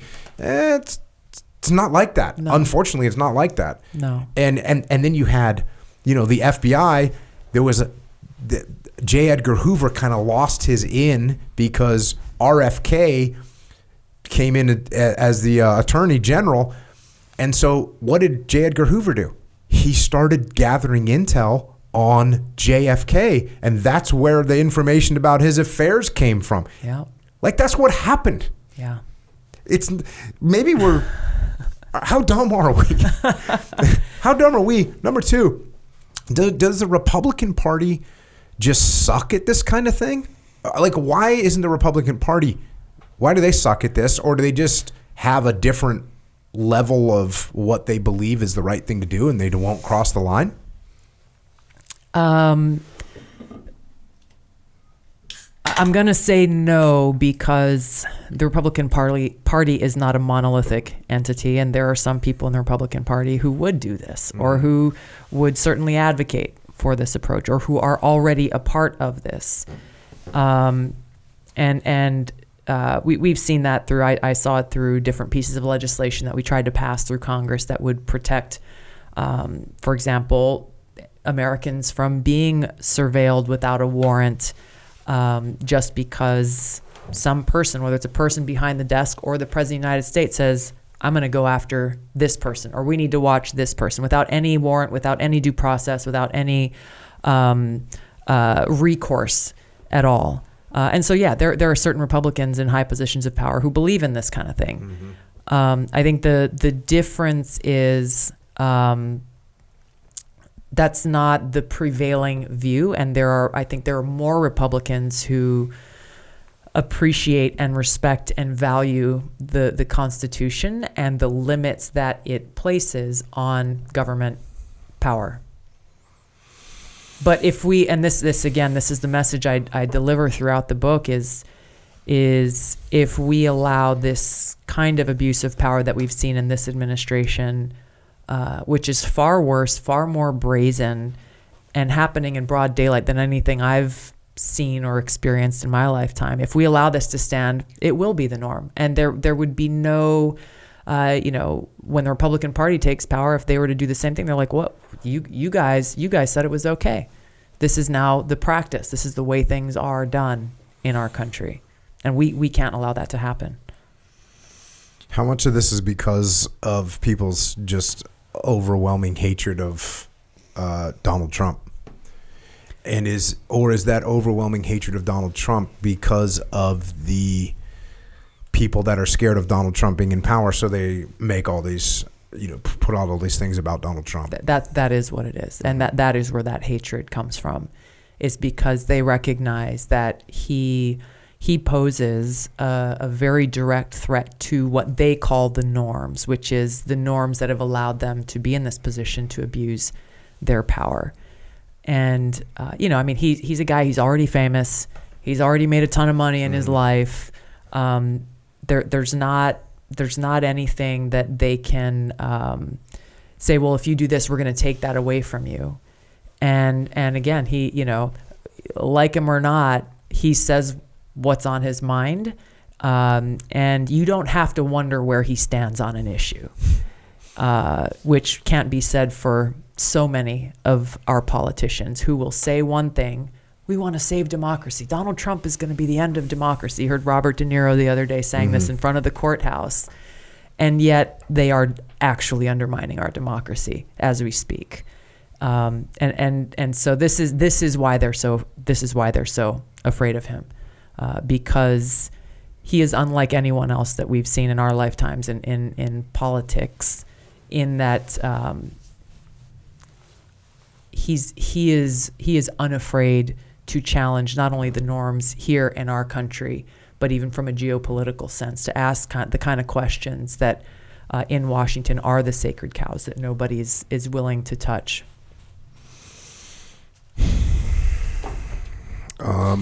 You got another good example. This is after George Floyd died, and there's all these, there's obviously a huge amount of focus on law enforcement, and then I guess you and Tim Scott got together, and this is one of those things we were talking about. Explain how that went down. Yeah, there was quite a unified call to action in the wake of what happened there with George Floyd's death, and saying, hey, there are some necessary and real reforms that we should make in this country, and try to protect people from those few in law enforcement who would abuse their power. And to me, also alongside that, is actually equip our law enforcement with the kind of support, the kind of training, the kind of access to services for people who are confronted with the worst parts and elements of our society, to be able to do their job, to do the job that they signed up to do. And so Tim Scott and I and others worked together across party lines to come up with and support this legislation that would bring about some very real, not in totality going to solve every single problem in the world, but would actually bring about some meaningful change in this area. And it was opposed by Democrats, number one, because they didn't want to allow a Republican to be the lead on reform in the law enforcement space, an African-American Republican at that, for that matter. Which really, I talk in the book about a call that I was on with the House Democratic Caucus, and how their goal was not to bring about positive change or improvement. Their goal was to send a message to their donors and their supporters that they are doing something about this problem with their own legislation, even though they knew it had zero chance of becoming enacted into law, none. And so they went with the what they would call virtue signal, rather than saying, all right, well, let's get together and support this legislation led by Tim Scott because it'll get us 70% there. Yep. About power and not about actually helping the country. Exactly. Ridiculous. I'm fast forwarding here. And by the way, get the book. I haven't said that yet. There's so many good examples, and you're going to understand the government and the politics so much better when you get done. So get the book. Fast forward a little bit. James Madison, often called the father of the Constitution, referred to these natural rights as the great rights of mankind, intrinsic to every one of us as human beings, because he understood that they are endowed to us by God. No person, institution, or government entity can take away these natural unalienable rights. Contrary to what many believe, the Bill of Rights was not written to bestow upon us certain rights and freedom. It was written specifically to protect our unalienable rights from those in government who may abuse their power to seek to undermine such rights. It's crazy that the founding fathers had all this stuff pegged. Seriously. It's quite incredible. Yeah. And we take it for granted. I know, you hear these words and you hear these quotes and you read the Constitution, you read the Bill of Rights, but to actually go back and re-look at them, especially in the time that we're living in, go back and read some of the thoughts that they put down in the Federalist Papers and to get more insight, because you really wonder, like, how is it possible that so long ago they could see the fragility of this democratic republic, that they could see, like, all right, here's these potential pitfalls. Yeah. Let's pass the Second Amendment after the First Amendment. Recognize the flaws of human nature and where this thing will end up. Yes. Like, hey, we need to put these things in place right here. Yes. Like, you're allowed to say whatever you want. That's rule 1. Yep. Rule 2, you can arm yourself. So if someone tries to stop you from saying what you want to say, you'll be able to fight. Yeah. That's rule 2. Yeah. That's rule 1 and 2. They understood human nature so well. And these guys, most of them were in their 20s, by the way. Most people don't realize this. These guys were, life was obviously a lot different back then. But it is quite incredible. Dude, I was having trouble in coloring books when I was 20. Liberty versus security. This is another. James Madison issued a prescient warning of all the evils to public liberty. War is perhaps the most to be dreaded because it comprises and develops every other. So war causes all kinds of problems. Yeah. And he knew that. They knew that. You talk about the Patriot Act in here, expanding all kinds of powers. And this is when you first get elected to Congress. Again, I'm fast forward. I'm reading some of the highlights, but you get a news headline that says NSA collecting phone records of millions of Verizon customers daily. And it turns out it was all cell phone carriers. Yeah. And your question in the book is, how is this legal? Yeah. I wondered. It wasn't really. When Edward Snowden leaked information to the public revealing the NSA's mass surveillance of Americans, President Obama did not take action to end this illegal warrantless search program. His first reaction was to defend the NSA programs and go after Snowden. Yeah. Right. It's the opposite of what his reaction probably should have been, and what he as a senator promised it would be. I think that was the big thing. Again, politicians who and again, maybe he was sincere when he made those speeches as a U.S. senator about how we must protect the American people from illegal warrantless surveillance. For him to so quickly flip-flop and not only not do what he said he would do, but actively take the opposite position. The naysayers, the counter argument to this is, well, when he became president, he actually saw the reality of the threats that we face and the necessity. And this is the argument that is made by people who continue to argue for these programs and strengthening these programs today as well. If you only knew what the threats are to our security, then you would also support strengthening the authorities that exist for the NSA and other intelligence agencies.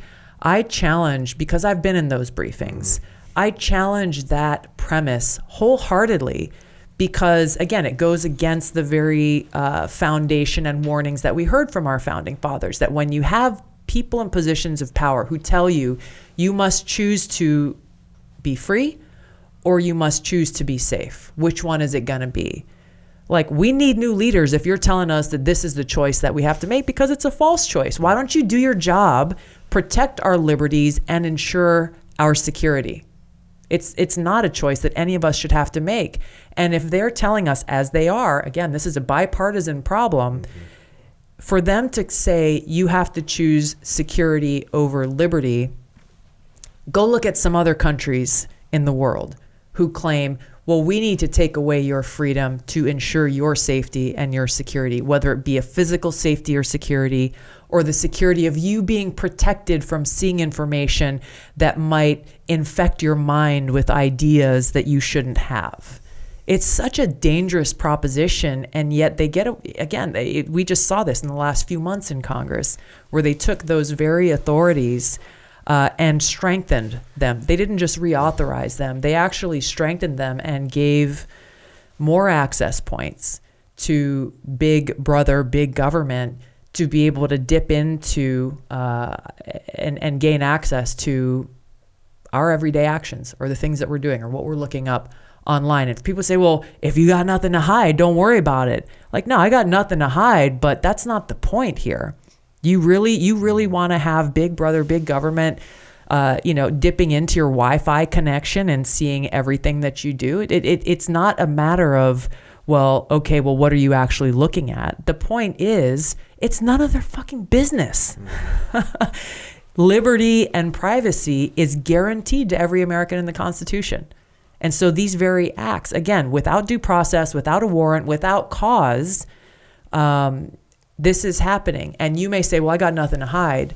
Well, what happens when you... now. Right. Well, exactly. Yeah. Right now. So what happens when you're the person standing up and saying, hey, men should not be competing against women on the freaking World Surf League, on the surf tour. Biological men should not be competing, on the swim teams, in the NCAA, in basketball or baseball or whatever it may be.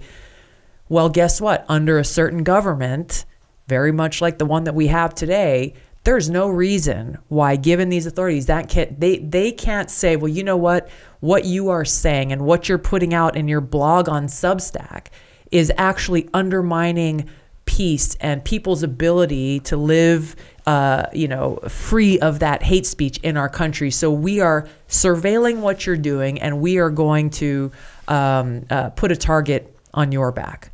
And this isn't conjecture. We've seen in the UK and in other countries how they are now treating certain quote unquote hate speech as a punishable and prosecutable crime. So where does this end? That's the point. Is you're like, okay, well, I'm good today, but this, again, going back to how truly wise and visionary our founders were, is they recognize people will find any excuse under the sun to justify their abuse of power. And this is why we're putting these guardrails into the Constitution and the Bill of Rights to protect a free people's ability to live in a free society. I'm going to fast forward a little bit. This is during your campaign. You get in touch, or Daniel Ellsberg reaches out to you. He's one of the most historic whistleblowers, and the reason I'm bringing this up is because we had RFK Jr. on, and then we just did McNamara's book, so this is kind of pertinent to what we've been talking about on the podcast here. The Pentagon Papers. After he was embedded with U.S. troops in Vietnam in 1966, he realized how hopeless the war really was. Privately, Secretary of Defense Robert McNamara shared that view, but McNamara continued to justify the war publicly. Angered by this hypocrisy and the blatant lies to the American people, Ellsberg, who worked for a think tank called the Rand Corporation, released highly classified documents that revealed the government's lies by exposing the truth about what was really going on in Vietnam. President Nixon was furious. According to the Nixon Oval Office tapes, H.R. Haldeman explained the consequences of what Ellsberg had done. Quote, "To the ordinary guy, all this is a bunch of gobbledygook. But out of the gobbledygook comes a very clear thing. You can't trust the government. You can't believe what they say, and you can't rely on their judgment. And the implicit infallibility of the presidents, which has been an accepted thing in America, is badly hurt by this because it shows that people do things the president wants to do, even though it's wrong, and the president can be wrong." End quote. Oh, come on. It's, yeah, the fact that all that happened, who knows how different it would have been if there was all the social media and everything right now. Although right now, I think a lot of social media, there's so much social media that it's like how much I think social media is, I don't know if I'm going to say this. It seems like, there's a word that my kids use for when something's no longer as popular as it was. Falling out, falling back. Fell off. I think social media is starting to fall off a little bit. Would you think? In what way? Bro, News? how much? No, just all of it. Like, how much can you look at for the gram or Twitter? You know what I mean? How much? I think people are like, okay, I get it, dude. Like, there's a lot of stuff. And I think you reach a certain point and you're like, okay, dude, I can't really look at this much anymore. I don't think so. You think, okay. I think because you're more mature, I think, than a lot of people in some ways. Not always, by the way. But I think that was probably causing that thought, I think. I think it's okay. more. Okay.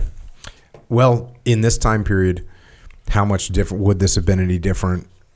You know, how come that statement right there that I just read, which came out in 1966 or 1967, why didn't it have a bigger impact on on people understanding that what you said earlier, which is the government is humans. Yeah. It's a bunch of humans. It's fallible. And it's fallible, and they make mistakes, and they want power, and some of them are benevolent and some of them aren't. Mm-hmm. And you can't trust everything that they're saying because they've got an agenda and they want to get reelected. All these things. Lies. Yeah. Government-controlled currency.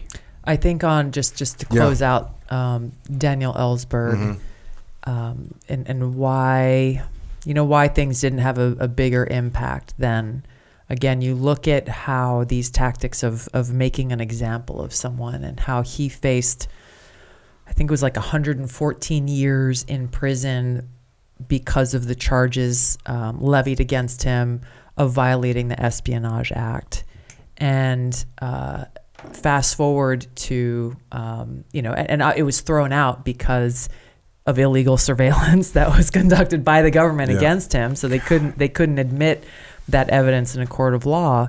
But then you look under, and a lot of people don't know this, but that Espionage Act has historically been used as a political weapon by the executive branch, by the White House, against their political opposition, which was obviously the case with Daniel Ellsberg. But the president that has used the Espionage Act more than any other, all other presidents combined in history, is Barack Obama. People don't realize that the Espionage Act is very unique in our justice system, in that the way it was crafted is if you were charged with violating the Espionage Act, which, by the way, Donald Trump is facing multiple felony charges of violating the Espionage Act, you are not allowed to defend yourself by speaking to your motive. So they're charging you with a crime of obviously sharing or leaking or placing or misusing classified documents. Mm-hmm. The law itself says that innocent until proven guilty doesn't apply, because you are not allowed to say, well, here's why I did what I did. Very simply, in a court of law, you're not allowed to say, here is why I did what I did, to defend yourself. And why is that? Is it because you might somehow incriminate this America somehow by saying, well, I was doing this because of this, and then that gets more classified information out there? I'm just trying to figure out why would you do that? The Espionage Act was initiated and put into place as a political tool. So for again, in Daniel Ellsberg's case, and there have been other cases since, he couldn't make the argument of, I released this information about the truth that was happening in the Vietnam War to serve the public interest. That public interest argument is not allowed to be made in a court of law. This law is still on the books. When I met with Daniel Ellsberg, we talked about this, and I was shocked, as you are, that this exists, and you can't defend yourself. You cannot defend yourself. And so I introduced a very simple piece of legislation that took that piece away. So if you're accused of violating the Espionage Act, you can defend yourself in a court of law, just like you can if you're accused of any other crime.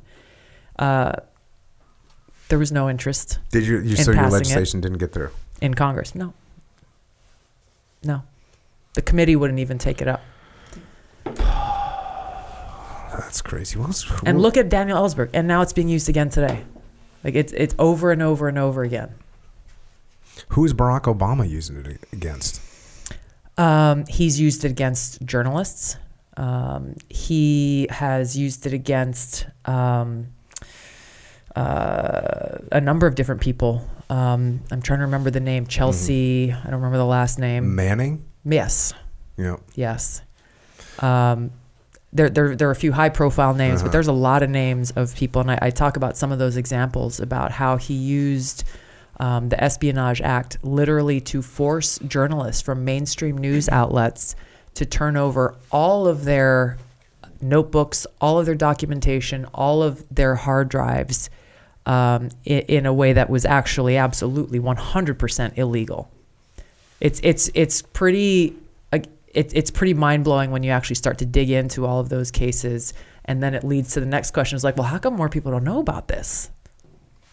Because you can't defend yourself. The Washington establishment, they're in on it. And it's like, hey, you got the White House calling you, and you're the New York Times or you're some other outlet, and they're like, if you guys publish these stories, then those access points that you have where we're feeding you information that will allow you to be the breaking news source, that tap will be turned off.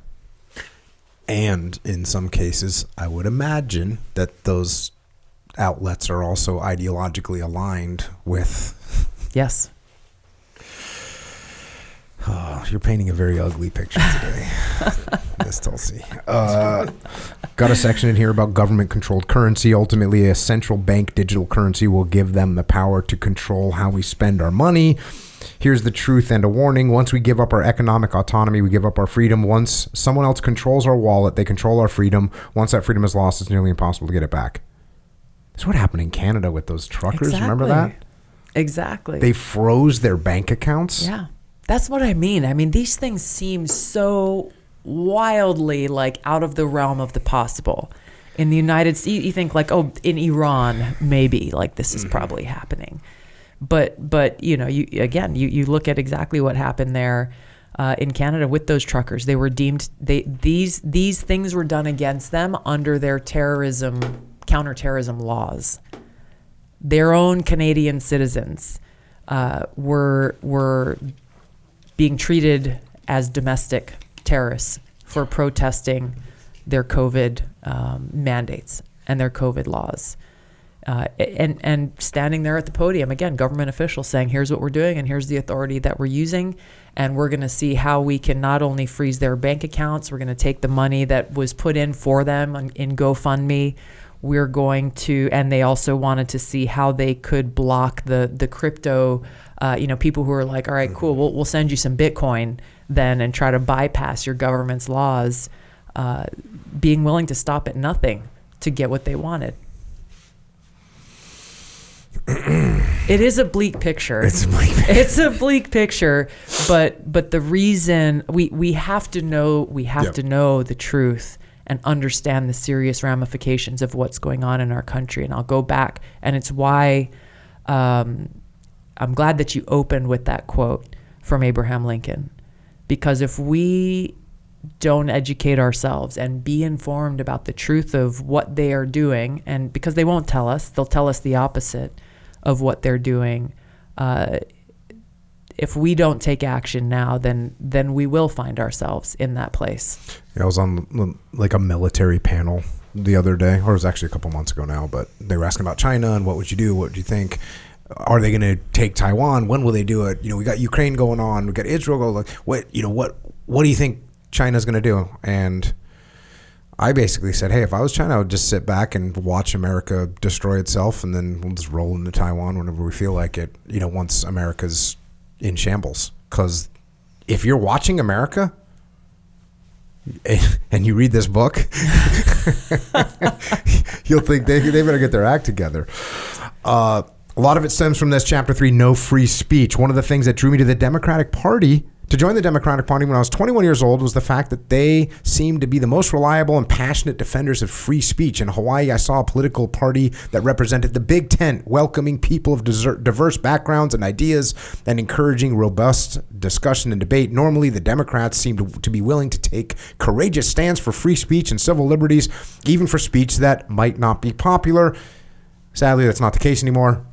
In their obsessive pursuit of power, today's Democrat elite are only interested in protecting speech they approve of while actively trying to silence speech they don't like. Sad, but true. Another part, fast forward a little bit. The American Civil Liberties Union, ACLU, was for a long time lauded as the stalwart defenders of free speech. Unfortunately, that legacy ended. That legacy and reputation ended abruptly in 2017 when the ACLU completely reversed their position and issued new guidelines stating that ACLU lawyers would now decide which free speech cases to take based on whether that speech contains, quote, values that are contrary to our values and whether that might cause, quote, offense to marginalized groups, end quote. The ACLU.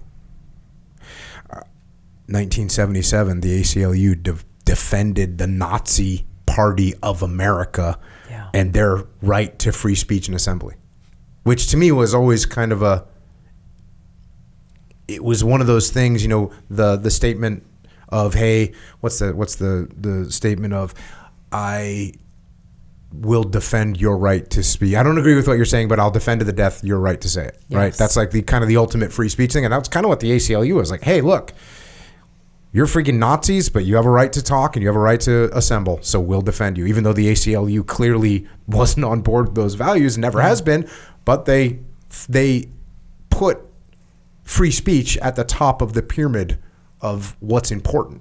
And what was interesting at that time is some of those leaders who made that decision to defend free speech in that example happened to be Jewish attorneys. And the level of vitriol and anger that they received, a lot of their donors stopped funding them. A lot of Jewish Americans were protesting. Like they faced a lot of adversity, but they stuck to their guns in making that decision because of their commitment in an absolutist kind of way to defending free speech. Mm-hmm. It's certainly not like that right now. No. Fast forward on March. I think. Sorry, just you compare that to where we are today, and you go beyond. You look at what's happening in the college campuses right now, and I just think it's such an important point to highlight, where there's a difference. There's a difference between we should call out and recognize and reject the rise of anti-Semitism in America and in the world. No question about that. What we're seeing on these college campuses is and I've been critical of a lot of the protesters who are making it so that it's unsafe for Jewish students to go to school.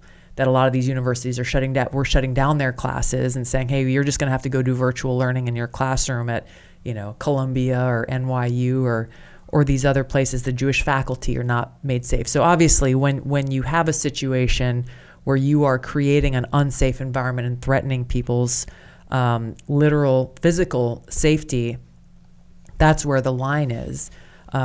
Peaceful protests on college campuses have been a hallmark of our country forever.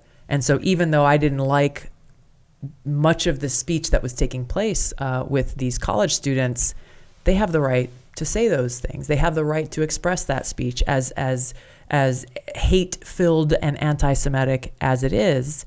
The best way to counter hate speech or speech that you don't like is with better speech and more speech. And that to me is what is we have to be careful in how we are approaching these situations. And that's what we need, I think, as a country to appreciate more, especially now where people are so quick to call for the silencing of a person's speech just because they don't like it.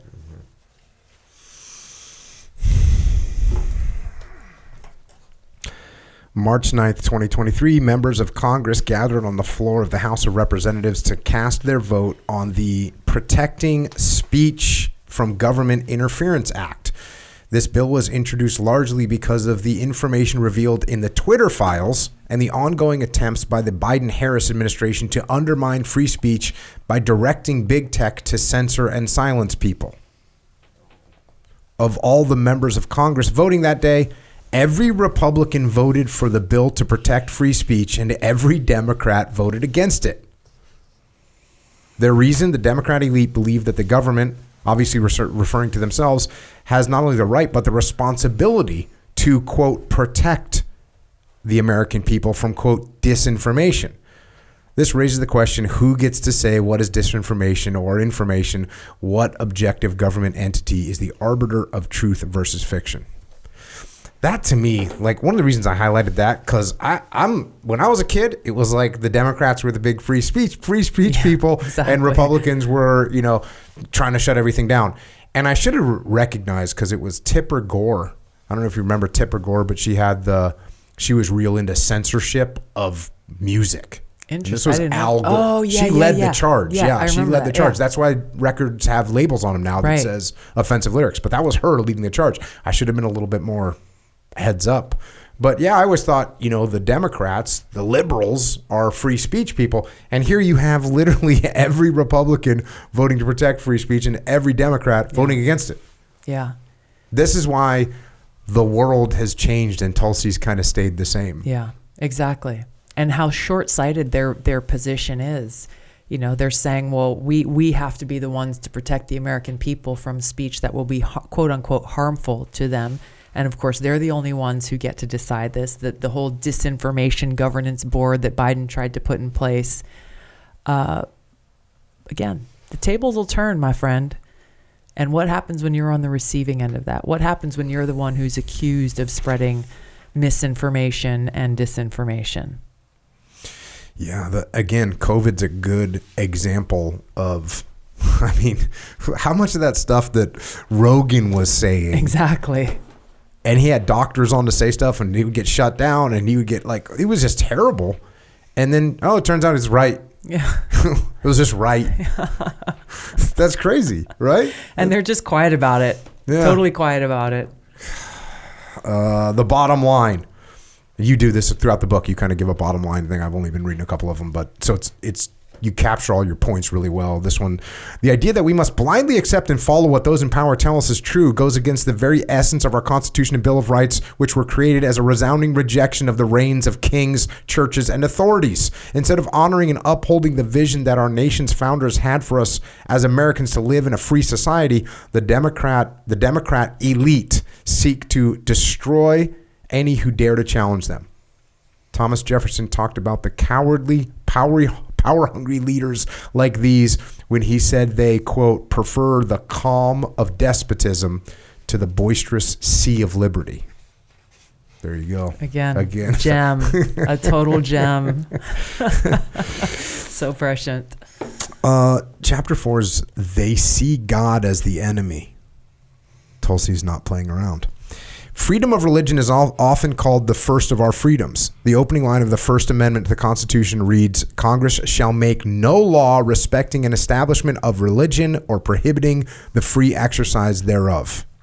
Our nation has deep roots in the foundation of religious liberty, and our founding documents reflect the great care our founders took to protect the rights of people to worship as they see fit or not to worship at all, and defend that freedom of expression for every American from persecution or oppression by the state. You'd think that you wouldn't have to even do a chapter about this. I agree. Fast forward, our founders knew that freedom of religion did not mean freedom from religion. Official meetings often began with prayers, and lawmakers often reference God when introducing and debating legislation. For most of American history, presidential candidates of both parties made frequent reference to God during their campaign speeches, and once they were elected to office. The U.S. Constitution prevents the establishment of a national religion, but does not abolish our right to worship as we choose. The First Amendment guarantees not just freedom of religion, but the free exercise of religion.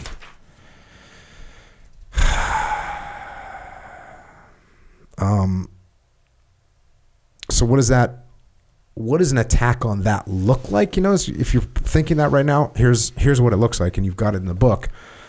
In a memo dated 23 January 2023, an intelligence analyst in the FBI's Richmond office authored a memo entitled Racially or Ethnically Motivated Violent Extremists in Radical Traditionalist Catholic Ideology Almost Certainly Presents New Mitigation Opportunities, end quote.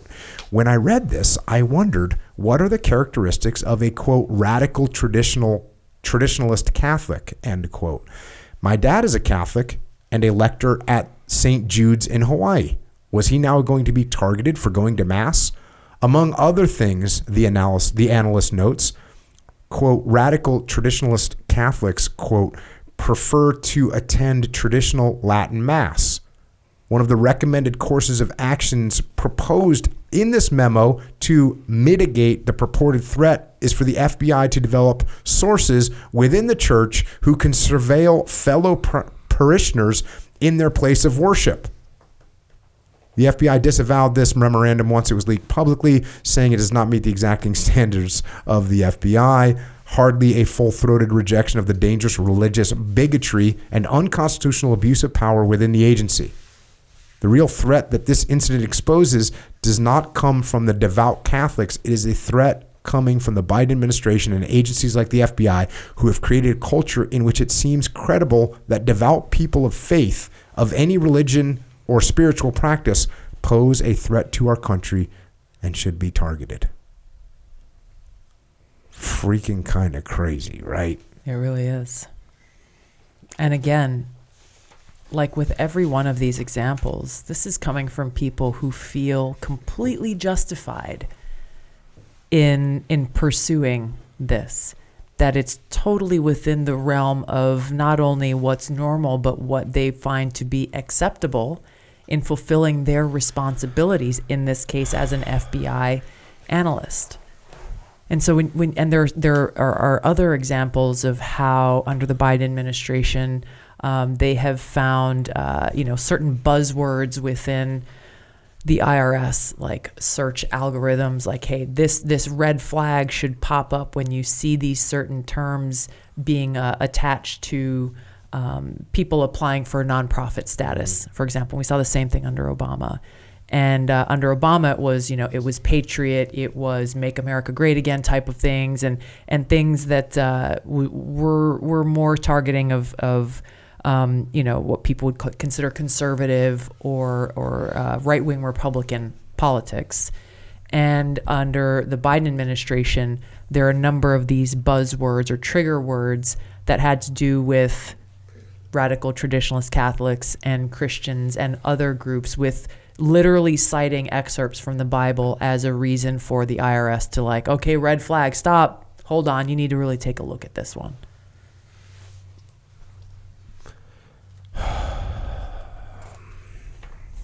That's insane. It is.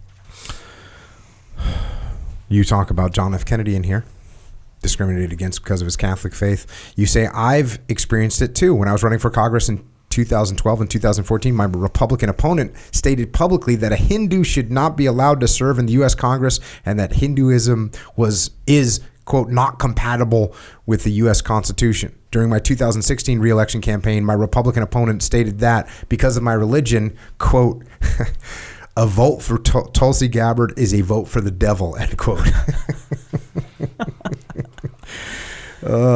So it's Republicans, kind of in the game too when it comes to being freaking. This is where I kind of started again going to this power theme, this thread of power throughout the book. You say, nothing is more dangerous to our freedom than leaders of a political party who want to be more powerful than God. Yeah. They are envious of God and see him as their primary competitor in their desire to become the supreme controller themselves. In this sick state of mind, they find joy in being the master who lords over others, gaining pleasure from forcing people to do their will. They want us to see them as God, worshiping, loving, and obeying them. This is why they have a vested interest in trying to erase any mention of God in our public life. They need to try and sideline God because they want to be God. They want us to listen to them and them alone. In their quest for control and power, they cannot have people guided by their own consciences, which comes from God. Whether they admit it or not, they are threatened by God because God is love, and there is nothing more powerful than love. Those who choose to have a relationship with God draw happiness, inner strength, and confidence from his love. Those who have a relationship with God and recognize that real happiness is found in loving God are not tempted by these shiny trinkets dangled before them, nor bullied by the sticks they beat us with. To be antagonistic toward God, spirituality, and people of faith is to be antagonistic toward the foundation of the freedoms enshrined in our Constitution.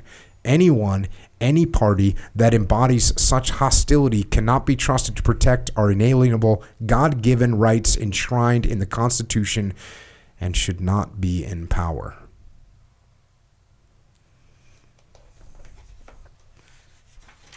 Top ropes have been come off. When you take a step back, and they're powerful words with powerful consequence, you will not hear very many of these people that I am speaking of say this out loud. I believe George Soros actually did say that he sees himself as God. And that's what drives him in doing a lot of the things that he's doing. He's trying to create his own, the world of his own, that he sees in his mind that he wants to exist. But when you actually look at the mindset and actions of so many of these leaders, when you see, for example, a rejection of, and I get into this in the book, a wholesale rejection of objective truth, of things that we know to be true. And I keep going back to this example because it is the most obvious of men are men and women are women. And there are real biological differences. To see how quickly that rejection has taken root within the Democrat elite as fact, as indisputable. And if you dispute it and say, well, actually, no, that's not true, then you are excoriated and deplatformed or whatever version of the consequences or the retaliation that takes. You can see how that this is the mindset that drives that. They want to be able to tell us what we should believe and what's true and what's not. And that's really the danger here, is it takes away all of the guardrails of our society that are rooted in objective truth. And instead, they have taken that into their own hands to say, well, no, we'll let you know what these new guardrails are and what we believe to be acceptable or not in our society. It gets even better. Chapter 5, the elitist cabal of warmongers. I'm not known for beating around the bush. You are not beating around the bush. You are not using the indirect approach. And that's an interesting topic. I'm a big proponent of the indirect approach, and when you're writing something like this, and you're obviously going very hard in the paint, what amount of people are you losing because they're like, oh, she's just totally hostile towards my position over here as a Democrat, as opposed to if you were a little more indirect with your approach, would that could that be a better way of going about this? Perhaps. It's possible. We don't have the luxury of time right now. This election is the most important in my lifetime for all of the reasons that I lay out in this book. And I would say the indirect approach has been taken by some people for a very long time. And in my view, we don't have that luxury when it comes to the direct and clear threats to our fundamental rights and freedoms and principles that are under assault in our country. I think one of the things that makes this a little bit of an indirect approach is where you came from. Yeah. So, in other words, if you had grown up, as a conservative your whole life, and you had ran as a Republican or whatever, and you were a Republican in Congress, if all that was happening, and if that's what your past was made up of, for you to be saying this stuff, it'd be like, okay, she's just. I agree. But since you came from your background, I think that's why it kind of lands somewhat indirect, because you have an entire history that's predicated upon you being a member of the Democratic Party and serving in the Democratic Party. And so I think that's why it allows for you to be more direct, because you're coming from a place where of experience. Yeah, from experience, and you were a leader. Yeah.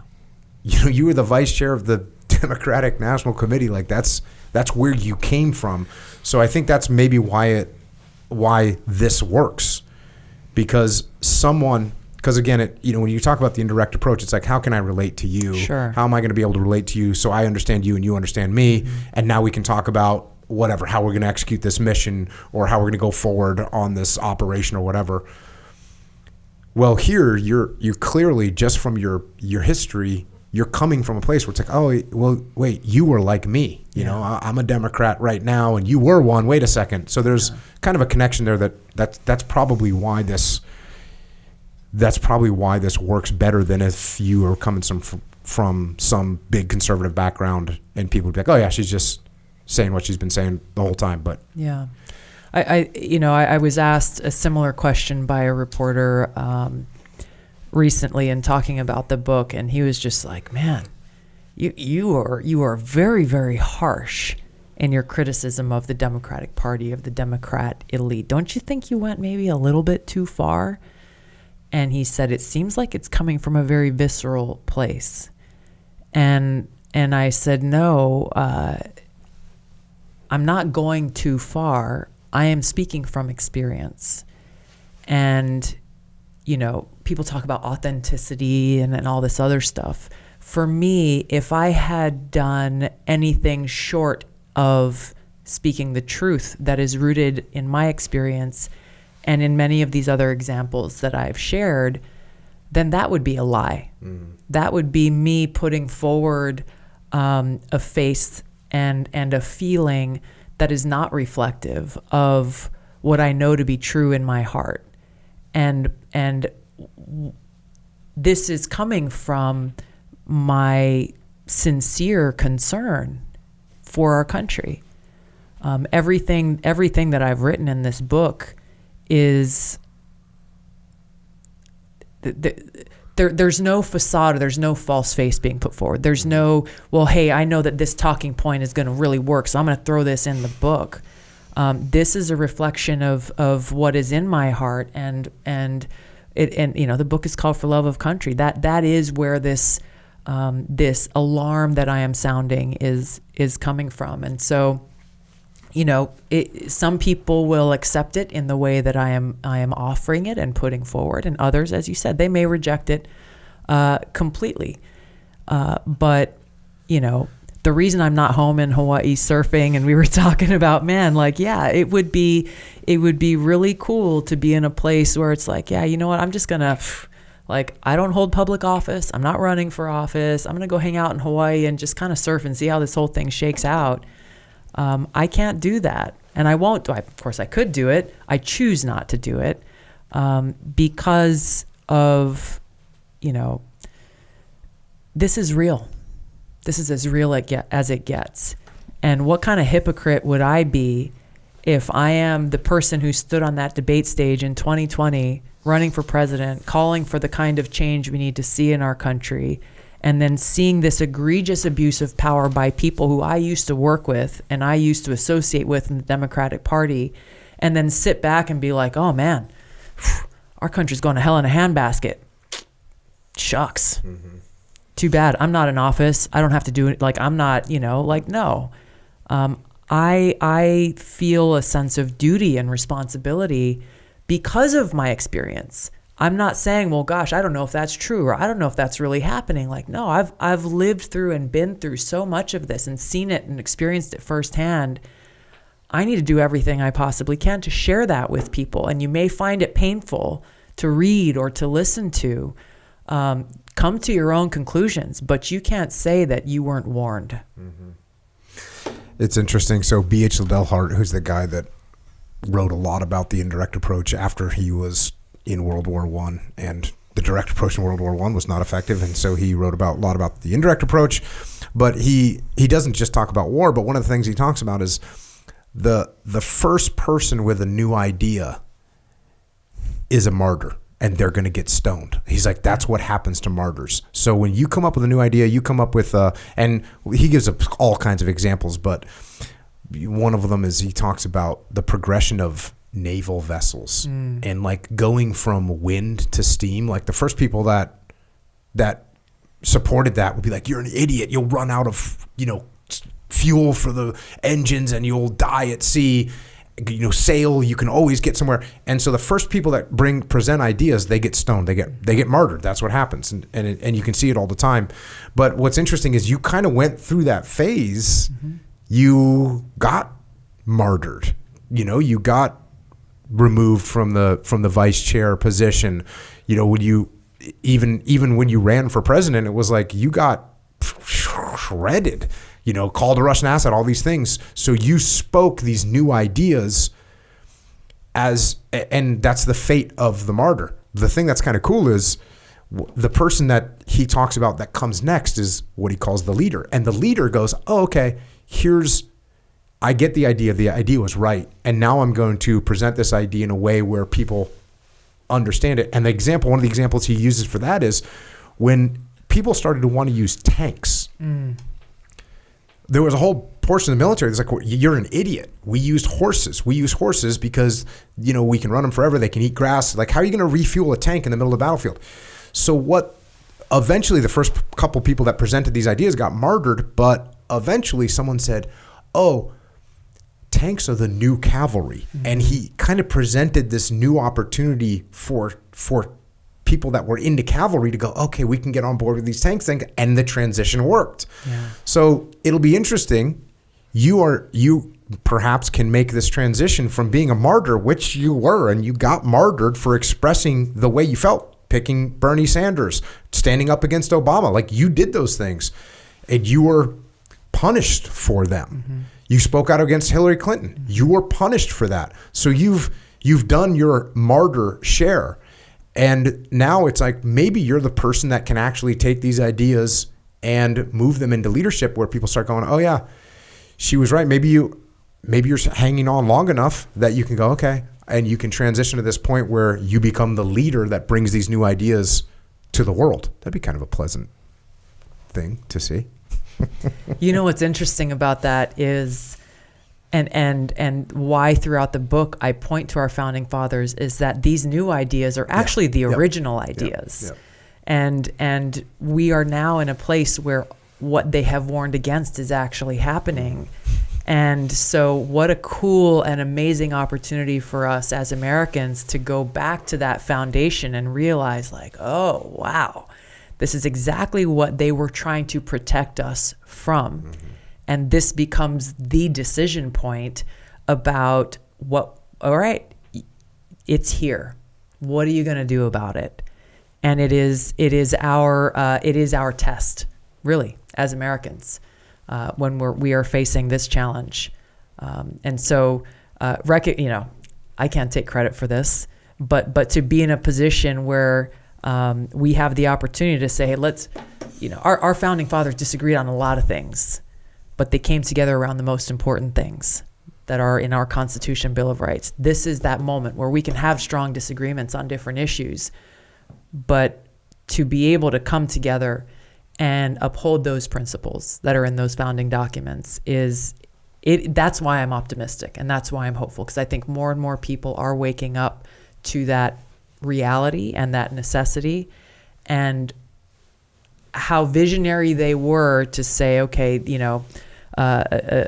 our government only exists with the consent of the governed. What are you going to do about it? Look in the mirror. If you don't like what's going on, ask yourself, like, all right, what am I going to do to save our country? What am I going to do to defend freedom today? And that's actually a very awesome thing. And so going through all of these things that may be harsh truths for people to recognize if they don't already know about it, they haven't already come to that point of understanding about the reality we're facing, it's tough. But I've been really grateful as I've heard from people who've read the book, who've gone to the end of it, and they said, gosh, I feel really hopeful for the first time in a long time. It's like, yes, mission accomplished. That sounds positive, but we were just talking about warmongers. I'm going to jump into that real quick. Without diplomacy, there can be no peace. Without peace, we can not be truly free or prosperous. Ensuring that our military is strong, capable, and ready is essential to defending the security and freedom of our country. As a soldier for 20 years and a member of the House Armed Services Committee for nearly 8 years, I know firsthand how critical this is. The Great Seal of the United States, designed in 1782, reminds us of the importance of peace through strength. In its left talon, the bald eagle holds a bundle of 13 arrows symbolizing our military strength, and in the right talon, an olive branch symbolizes our nation's commitment to seeking peace by exhausting all diplomatic efforts before using military force. The State Department describes this commitment, saying, quote, "The eagle always casts its gaze toward the olive branch, signifying that our nation desires to pursue peace, but stands ready to defend itself," end quote. Unfortunately, the warmongering Democrat elite and neocons deride those who seek peace as traitors and agents of the enemy, when in fact it is they who have rejected the values of our founding fathers and true patriots. This is another just wild flip of the script. Yeah. Is that, you know, when I was a kid, the Republicans were the warmongers and the hawks, and it's flipped now. Mm-hmm. It's more likely that a Democrat is going to be pro-war, as crazy as that sounds, pro-war, versus a Republican who's more than likely going to be pro-leaning isolationist, mm-hmm. pro-anti-war. That's a very bizarre thing, right? Yeah. Yeah, it is a total flip of the script. And again, the sad thing that I see is there are still Democrats in Congress who I served with who I have a hard time believing that all of a sudden in their heart they believe that all of these wars are the right thing to do. Because their record and their history doesn't show that. And so what could have possibly changed other than the fact that they have been so bullied and threatened, either directly or indirectly, that they have chosen silence and compliance to go along with the big party bosses who are choosing war over peace. And you know, these are simplistic terms. I'm not a pacifist. I'm not an isolationist. I see the world, you know, I'm a realist. I see the world for what it is, and understand that as we make these different foreign policy decisions, that we should do so with what's in the best interest of the safety, security, and freedom of the American people first. These things that they are doing, they are not conducting the most basic level of analysis that we should require of our leaders as they are making these decisions.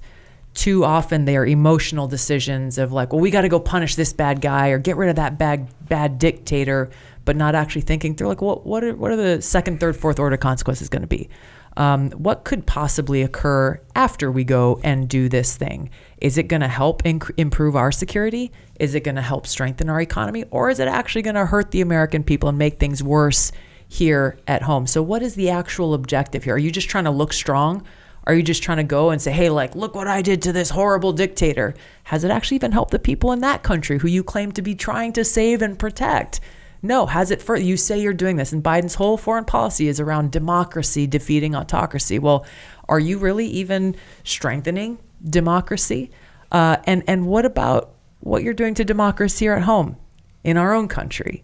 And so this is, you know, again, the frustration that I have with people in my former party who know these things and they have a record of standing up for these things, and who have chosen silence and not even a silent opposition, but silence and conformity to, once again, vote blue no matter who, no matter what, no matter the cost, no matter the consequences, no matter who may be harmed by the positions that you're taking. And that is what it really makes me so angry, because they're not the ones who pay the price. They're not the ones who pay the price. We, the American people, are the ones who pay the price. both from an economic standpoint. You look at our national debt, you look at all of the spending, the unquestioned spending that they are doing. And then you look at, the thousands of people in West Maui who are still homeless because of the tragic fire that took place almost a year ago there now. You look at the families in East Palestine, Ohio, who are still dealing with toxic chemical contamination to their water. And you've got, okay, well, the EPA, the EPA is there. The EPA is helping out. The EPA says your water's clean. There's a lot, I went there, and there's a lot of farmers. There's a lot of people who are saying, well, all of these toxic chemicals have settled in the groundwater or in the bottom of these riverways and streams. But, they've got farm animals and cows that are being poisoned now because of this. They've got feed that's now being poisoned with the farms that are growing food for these animals to eat. The ramifications of this, and the fact that instead of actually going to the heart of the problem in the government and saying, hey, let's figure out, number one, how we hold those responsible accountable and make them pay for this real, true cleanup, but understand the long-term ramifications. It's been over a year now for them.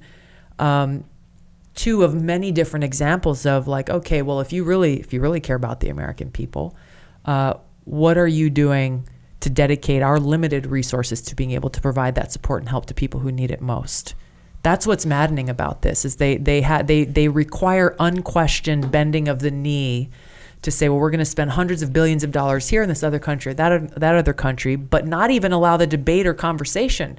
Say, well, how is this money being spent? Are we actually Rand Paul introduced legislation to say, if you're going to send money to Ukraine, we should appoint an inspector general, a special inspector general, specifically assigned to make sure that we know where this money is going. We already know Ukraine has a long history of being a corrupt government, people on the take. We come out of over 20 years of Afghanistan, where that special inspector general pointed out the waste, the unaccounted for trillions of dollars, where that money was actually spent. And instead of saying, well, yeah, gosh, accountability, transparency of how we're spending American taxpayer dollars, sure, makes sense. Unanimous vote of support. They wouldn't even allow his amendment to come for a vote on the Senate floor, number one. And number two, what was he called? You're a puppet of Putin. Why are you doing Russia's bidding? Why are you siding with Russia in this war against Ukraine? It's madness. And when you look at the hardship that Americans are facing in this country, to merely ask for accountability is seen as a quote unquote traitorous act, points to everything that I'm identifying in this chapter about those warmongers in Washington. Section here, the war uniparty. Washington is consumed with hyperpartisanship and divisiveness, but there's one issue that consistently brings many Republicans and Democrats together: war. Neocons and neo-libs coming together to make up the Washington war uniparty. In his presidential farewell address, January 17, 1961, President Eisenhower, retired five-star Army general, warned the American people about the consequences of a cozy relationship between Congress, the executive branch, and the military-industrial complex. Quote, in the councils of government, we must stand guard against the acquisition of unwarranted influence, whether sought or unsought, by the military-industrial complex. The potential for the disastrous rise of misplaced power exists and will persist. End quote. He was right. In the 60 years since President Eisenhower delivered this warning, the influence of the military-industrial complex and national security state has grown to dangerous and costly levels. A recent study reported that defense contractors pocketed nearly half of the $14 trillion spent by the Department of Defense since 9/11. Without any regard for the cost in human lives or taxpayer dollars, Democrat and Republican leaders have stood together, raging one regime-changing war after another for decades. That's what we got. It is. The amount of money that gets made by the defense contractors. I mean, can you imagine when Ukraine kicks off? How much they just got to be looking at going just ching, ching, ching, ching, ching, ching, Yes. ching, ching, ching, ching, ching, ching, ching. It's just cash. And does that, you wrap that with a little bit, hey, Ukraine got attacked. That's terrible. Oh, Yes. We should help them. Yes, absolutely. Okay. So you can take and be moving in one direction for a benevolent, good reason. But then you can just keep going and going. And, you know, what I'm afraid of in that whole situation is we're standing outside of the bar during a bar fight, telling the little guy that's getting kicked in the teeth, like, keep going, I'll be in a second. Mm-hmm. Keep going. Don't give up. Don't just, you know, buy that guy a beer. And it's going to be it's a disaster. Could end up being a complete disaster. And again, the Ukrainian people got attacked. That's their home. Like they have to fight. Yes. But have we removed the idea of some level of compromise from their mind, and it's going to cost them all of their men and women, by the way.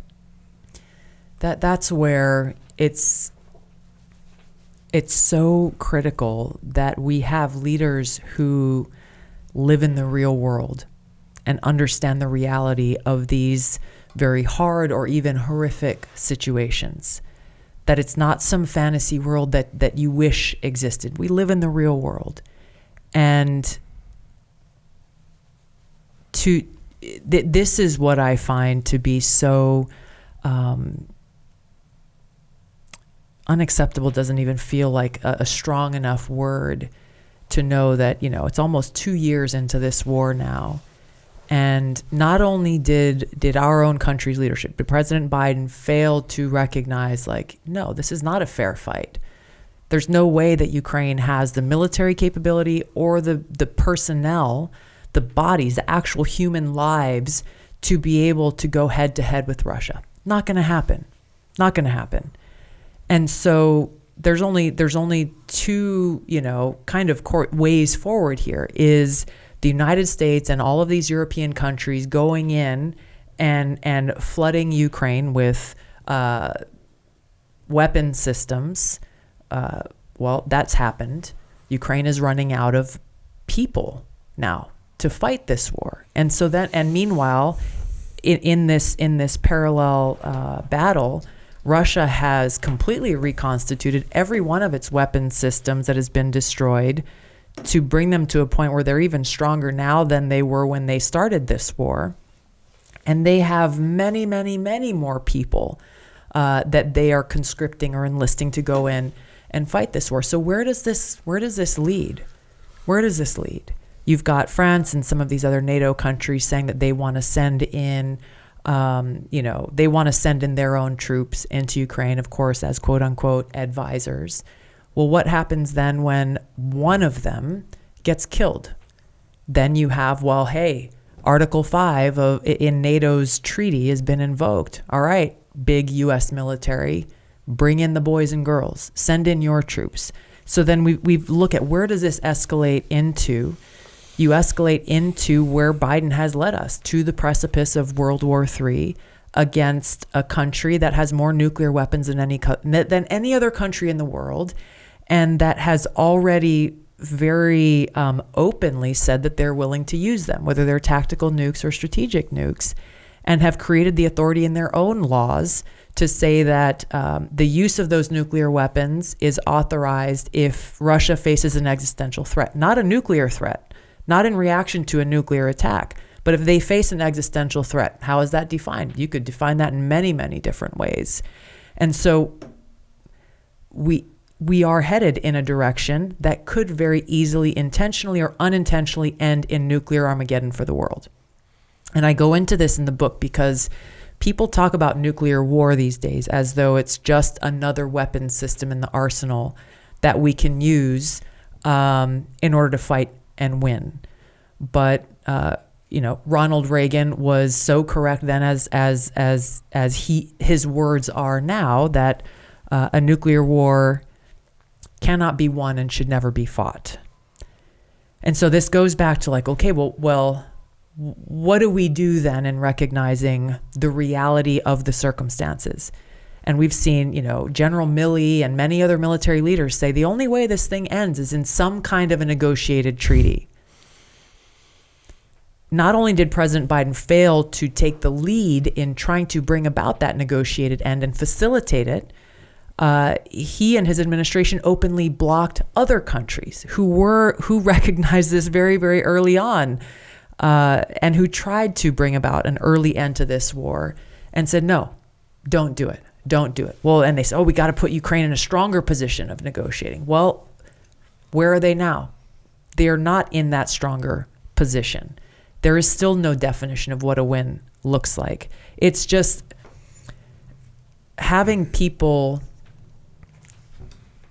who are subservient to the military-industrial complex and making these foreign policy decisions without having the interest of peace or the interest of our country and our security at heart is how we end up in situations like this, where we are less safe and less secure and more in debt, just from an American standpoint, inward looking. What to speak of outward looking at how many Ukrainian lives could have been saved had they taken the lead on this and brought the parties to a table and understand, hey, no one's going to walk away happy. No one's going to walk away happy, but this is the only way this thing ends. I often talk about bar fights and how dumb they are. Mm-hmm. And look, are there times where you got to do it? Yeah, there are. But if there's a bar fight going on, you should not get involved in it. And you should do everything you can to stop it from happening. And there's almost, like you're saying, no good outcome. Like, what's the good outcome? You're getting sued, you're getting arrested, you're going to jail, you killed whatever the case may be. And for some reason, that's a real simplistic way of looking at things, but war is the exact same way. Yeah. Like, there's no going into a war saying, oh, this is what's going to happen and this is the position we'll gain. There's absolutely no way to predict what's going to happen in war. And if we haven't figured that out by now, we're idiots. Mm-hmm. Now, look, if you say, hey, it's World War II and we get attacked and we're going to go and we're going to exert every effort possible to defeat these two enemies, three enemies turned into two enemies, we're going to do everything we can to defeat them. Okay, we know what the outcome is going to be. It's going to be long, and we're going to keep going until we get there. But when you don't even have a defined outcome going into these things, it's a mystery what you're going to do. And then you think you're going to understand all these human components and the weapon systems and the will of the people on both sides. Like, there's all these things you think you're going to figure out. You're not going to figure them out. So it shouldn't even be addressed as an option until all other options are completely freaking exhausted. Exactly. And yet, here we are looking at these wars happening and basically saying, yeah, that sounds like, well, how can we help encourage this war? Mm-hmm. Instead of saying, hey, how do we stop this thing? Because the outcome's going to be bad. Yeah. You go to John F. Kennedy here. He's got a speech, 1963 commencement address at American University. First, he's talking about peace. First, let's examine our attitude towards peace itself. Too many of us think it's impossible. Too many think it's unreal. But that is a dangerous defeatist belief. It leads to the conclusion that war is inevitable, that mankind is doomed, that we are gripped by forces we cannot control. We need not accept that view. Our problems are man-made. Therefore, they can be solved by man, and man can be as big as he wants. No problem of human destiny is beyond human beings. Man's reason and spirit have often solved the seemingly unsolvable. We believe they can do it again. World peace, like community peace, does not require that each man love his neighbor. It requires only that they live together in mutual tolerance, submitting their disputes to a just and peaceful settlement. And history teaches us that enmities between nations as between individuals do not last forever. However fixed our likes and dislikes may seem, the tide of time and events will often bring surprising changes in the relations between nations and neighbors. So let us persevere. Peace need not be impracticable, and war need not be inevitable. By defining our goal more clearly, by making it seem more manageable and less remote, we can help all peoples to see it, to draw hope from it, and to move irresistibly toward it. But I'll be damned if we don't instead of looking at peace as the goal, it's like war is the goal. Yeah. In a lot of these cases. You have, I'm kind of highlighting some of the political things that you have in this. Clearly, there's a lot of personal anecdotes and stories that you tell in here.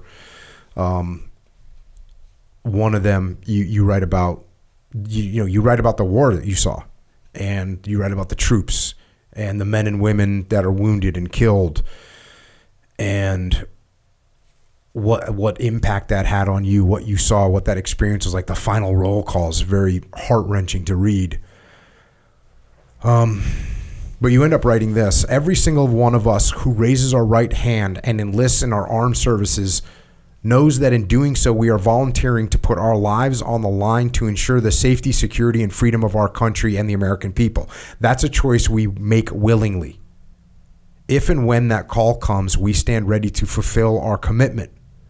What we are not volunteering for is to serve as cannon fodder to fuel the profits of the military-industrial complex.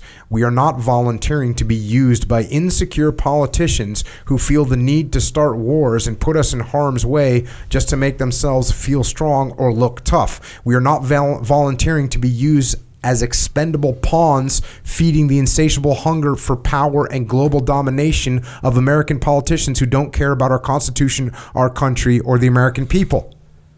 These very same politicians have the audacity to go and visit the troops using taxpayer-funded jets to fly to places like Iraq, Afghanistan, or now Poland and Ukraine, staying for just long enough to shake a few hands, gripping and grinning, using our troops for a photo op they can put in their next campaign advertisement. And when they get back to Washington, they go on the news and talk soberly about how they've just, quote, been to war. Give me a break. When they came to our camp in Iraq, I refused to shake their hands and be a part of their charade. They disgust me and anger me. They don't care about our troops. They don't care about our families. It's all lip service. Their actions tell the real story.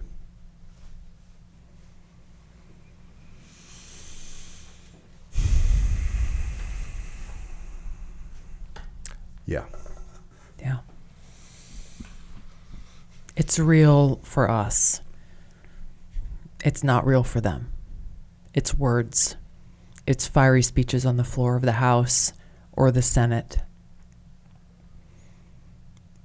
So many of them, not all, but so many of them have not experienced, either directly or indirectly, the reality of the consequences of their fiery speeches or the votes that they take. That they'll go and deliver a speech and, cast a vote that has very real consequences on our brothers and sisters. And then they'll go out for drinks with their lobbyist friends from the multi-trillion-dollar defense contracting industry. Another good day. And somebody asked me the other night, I was in Washington, D.C., and I spoke at an event hosted by the Quincy Institute, which is a think tank that talks about how they are more rooted in a foreign policy that is rooted in realism and restraint. And one of the questions that was asked was, a lot of what we talked about. They said how, you've been called a Russian asset, you've been called all of these different really, really hurtful and harmful things. A lot of things that make other people in Washington afraid to speak up. What gives you the strength to not waver in that? And I just shared with them the kinds of attacks, real attacks, that people who you and I know personally have endured or have resulted in this, them making that ultimate sacrifice. What's a smear from Hillary Clinton in comparison to that? And who am I as a person, as an American, as a soldier, if I shrink back from the criticism or the smear attacks coming from a comfortable politician in Washington? And I paid no attention to quote unquote foreign policy until that first deployment to Iraq, and it changed my life completely. And that has been the driving force, that experience, and the many that came after that caused me to do what I'm doing. And we never forget. We never forget. And it's what drives these experiences that I've shared in this book and elsewhere to come from a very personal place. And it's what has allowed me to maintain clarity in the midst of the swamp of Washington, where too many people fall to the allure of what we're talking about, of power or status or fame or attention or adoration and all this other stuff, and losing sight of what's most important. Again, a bunch of that chapter's obviously hit me very hard reading it. Really good information in there that really puts a lot of things, brings a lot of things to light. The next chapter is called Fomenting Racism. And I'm going to read a section of this. It says, on March 7th, 1965, the day began with a rally for voting rights, one of many that was held in Alabama during the first months of that year. In the days leading up to the rally, Martin Luther King Jr. spoke at a funeral of a fellow civil rights activist, Jimmy Lee Jackson, who had been beaten, shot, and killed at a peaceful protest by a state trooper in Marion, Alabama. Martin Luther King Jr. encouraged the crowd, mourning and angered by the murder of their friend, saying, Jimmy Lee Jackson's death says to us that we must work passionately and unrelentingly to make the American dream a reality. His death must prove that unmerited suffering does not go unredeemed. We must not be bitter, and we must not harbor ideas of retaliating with violence. We must not lose faith in our white brothers. A few days later, about 600 people, most of them black, lined up on one side of the Edmund Pettus Bridge, named after the last Confederate general to serve in the U.S. Senate, who is also the leader of the Alabama Ku Klux Klan. Their plan was to march more than 50 miles to the Alabama state capitol in Montgomery and demand that Governor George Wallace protect black Alabamans' right to vote. Wallace had gotten wind of this plan ahead of time, however, and declared that, quote, a march cannot and will not be tolerated, adding that it was his duty to ensure the, quote, protection of lives and property of our citizens and those traveling through our state. Standing in Selma and staring across the bridge to the other side, John Lewis and his fellow marchers saw, quote, a sea of blue-helmeted, blue-uniformed Alabama state troopers, line after line of them, dozens of battle-ready lawmen stretched from one side of U.S. Highway 80 to the other. The marchers stopped about 50 feet away from the state troopers. One of the troopers, Major John Cloud, shouted into a bullhorn, quote, it would be detrimental to your safety to continue this march. This is an unlawful assembly. You have to disperse. You are ordered to disperse. Go home or go to your church. This march will not continue. Sensing the danger that awaited them if they kept marching, John Lewis and Hosea Williams of the Southern Christian Leadership Conference attempted to reason with the officer. Williams said, Mr. Major, I would like to have a word. Can we have a word? Cloud responded, I've got nothing further to say to you, and gave the protesters 2 minutes to clear the bridge. John Lewis knelt on the ground and prayed. Hundreds of other marchers did the same. Writing in Walking with the Wind, he remembers, quote, the clunk of troopers' heavy boots, the whoops of rebel yells from the white onlookers, the clip-clop of horses' hooves hitting the hard asphalt on the highway. Most people would have turned and run. Not John Lewis. Grounded in his faith in God, he remained kneeling, as did nearly everyone who'd come to the march with him that day. And then he writes, they were upon us. The first of the troopers came over me, a large husky man. Without a word, he swung his club against the left side of my head. I didn't feel any pain, just the thud of the blow and my legs giving way. I raised an arm, a reflex motion as I curled up in the prayer for protection position. And then the same trooper hit me again. Everything started to spin. I heard something that sounded like gunshots, and then a cloud of smoke rose all around us. Tear gas. I'd never experienced tear gas before. This, I would learn later, was a particularly toxic form called C4, made to induce nausea. I began choking, coughing. I couldn't get air into my lungs. I felt as if I was taking my last breath. If there was ever a time in my life for me to panic, it should have been then. But I didn't. I remember how strangely calm I felt as I thought, this is it. People are going to die here. I'm going to die here. End quote. John suffered a skull fracture, retreating on wobbly legs to Brown Chapel. That night, the nation was horrified to see the footage of what had happened on the Edmund Pettus Bridge. The brutality used against the Freedom Riders by law enforcement at the order of the governor shook Americans across the country out of their complacency. The awakening that occurred that day, which became known as Bloody Sunday, made it possible for President Lyndon Johnson, to win the support necessary to pass the Voting Rights Act of 1965. On March 25th, 1965, less than 3 weeks after Bloody Sunday, Martin Luther King Jr., speaking from the steps of the state capitol in Montgomery, Alabama, declared that segregation was on its deathbed. And so I plead with you this afternoon as we go ahead, remain committed to nonviolence. Our aim must never be to defeat or humiliate the white man, but to win his friendship and understanding. We must come to see that the end we seek is a society at peace with itself, a society that can live with its conscience.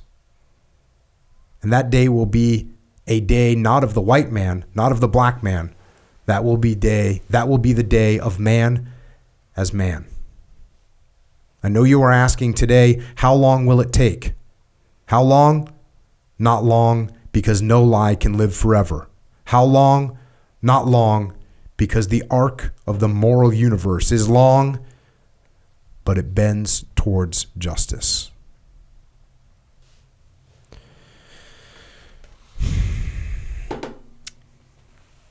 In this chapter, you use the term we're walking backward.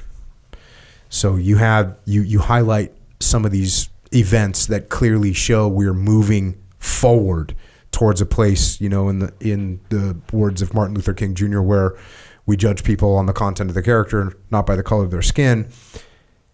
And today you talk about the fact that we're walking backwards, back towards a worse time. Yeah. What's causing that? What's this fomenting of racism that you speak of in here?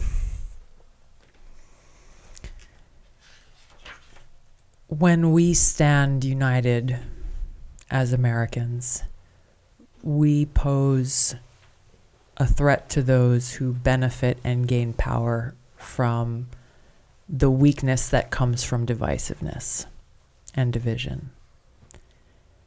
And the reason why, I'm citing at length the words of these great iconic leaders from our past is because, as bad as things may appear to be today, you look at the adversity that these civil rights leaders faced.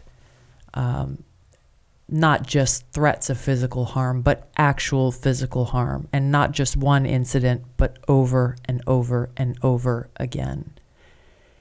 And instead of resorting to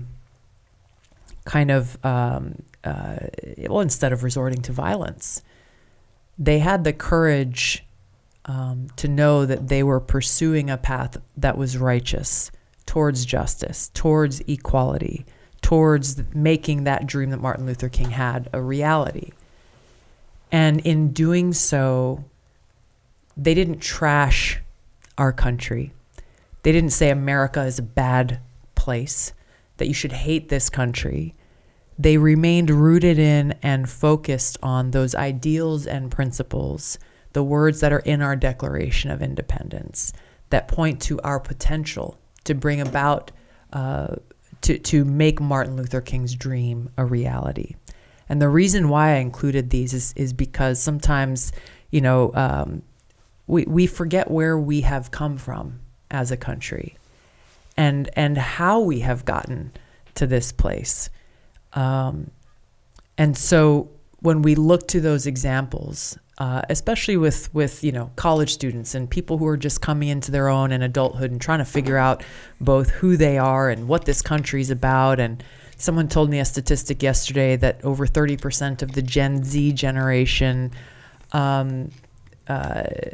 they don't consider themselves patriots, that they don't appreciate and they don't like America as a country. They're not proud to be Americans. And I think these reminders are important for us because we can look to how those who have come before us have chosen to react to times of great darkness as a country and great adversity. And as we look to, which is why history is so important for us and to be taught in our schools and for us as Americans to remember, is at times of great ugliness and racism and hatred and adversity in the harshest possible way, how did the leaders who inspire us respond? Because it's a teachable moment to how, again, when we look in the mirror and ask ourselves, well, what am I doing about what's wrong in our country today? We can draw that inspiration in remembering what our potential is as a country and how it's not someone else who's going to come in and snap their fingers and make this happen. This will only happen, true progress will only happen for us as a country if we take it upon ourselves to make it happen and be inspired by these great leaders of our past who have walked a more harsh, more difficult, more challenging and threatening path than we could even imagine today. Speaking of dividing us, there's another division out there that you talk about in chapter 7, and that is what's true. Yeah. Like the truth. And you mentioned this earlier. You mentioned some of the male, female, what is a woman type stuff. You got a section in here where you say when Congressman Mark Takano, a Democrat from California, was asked in a congressional hearing if Mike Tyson declared today that he is now a woman, should he be allowed to compete against women boxers? Takano replied without hesitation, yes. I was speechless for a moment when I saw the video of this exchange. Did he say yes because he really believes Mike Tyson would become a woman simply by declaring that to be the reality? Or did he say yes because he was too afraid to say the truth? There's no logic that can explain this insanity. What is crystal clear is that Democrats like Congressman Takano do not care about women at all, or in this case, the physical harm that would befall female boxers if they were forced to compete against male boxers like Tyson. It's wildness, right? But those are claims that are being made. Just like that, without hesitation. Without any common sense, without any qualms about making that statement in the United States Congress. And I think about that as I see the Tyson-Paul fight is coming up. And so, you see all these videos of Mike Tyson training and just, man, even I think he's 57 years old now. Yeah. And his agility and his power and strength still, you put a 57-year-old Mike Tyson against a 25-year-old female boxer at the top of her game. No. Yeah. No. It's the anti-woman vibe that you mentioned in the book. That's, people forget about that. What about the women? I have 3 daughters and 1 son, and my daughters compete in jiu-jitsu and compete in wrestling, and there's a big difference. Interesting. Hey, there are some females out there that win high school wrestling state championships, which is awesome. I respect it. It's outstanding. But a vast majority, it's not fair. Yeah. It's just not fair, for that to be taking place. I can tell you my daughters compared to young male wrestlers, and my son wrestled too, There's no, it's not fair. It's just not fair, period. And to do this is actually anti-girl in the high school situation, anti-woman in the professional thing, seems like a pretty fair assessment to me. Yeah. Yeah. I mean, and it's based on fact and reality. And it's not a sexist statement to make, to say that there are biological differences between men and women. It is literal fact. And there are differences for a reason. And it's not to say one is greater than or less than. It's just to say, we are different as human beings. It's the thing that kind of drives this home is how for my entire life, the Democrat Party has claimed to be the sole party that stands for women, the sole party that is for lifting up women, and the Republican Party, and they still make this argument hypocritically enough that the Republican Party is against women. And yet the Democrat Party is the one that is not only propagating this insane idea that there are no differences between a man and woman, and they can't even define what a woman is anymore. They are trying to erase the word woman from our language. And they're doing so by beginning to make these changes in language in the congressional House rules, in government regulations, to say, to take away the word woman, to take away the word mother, to take away the word daughter, things that are specifically created to identify someone of the female sex.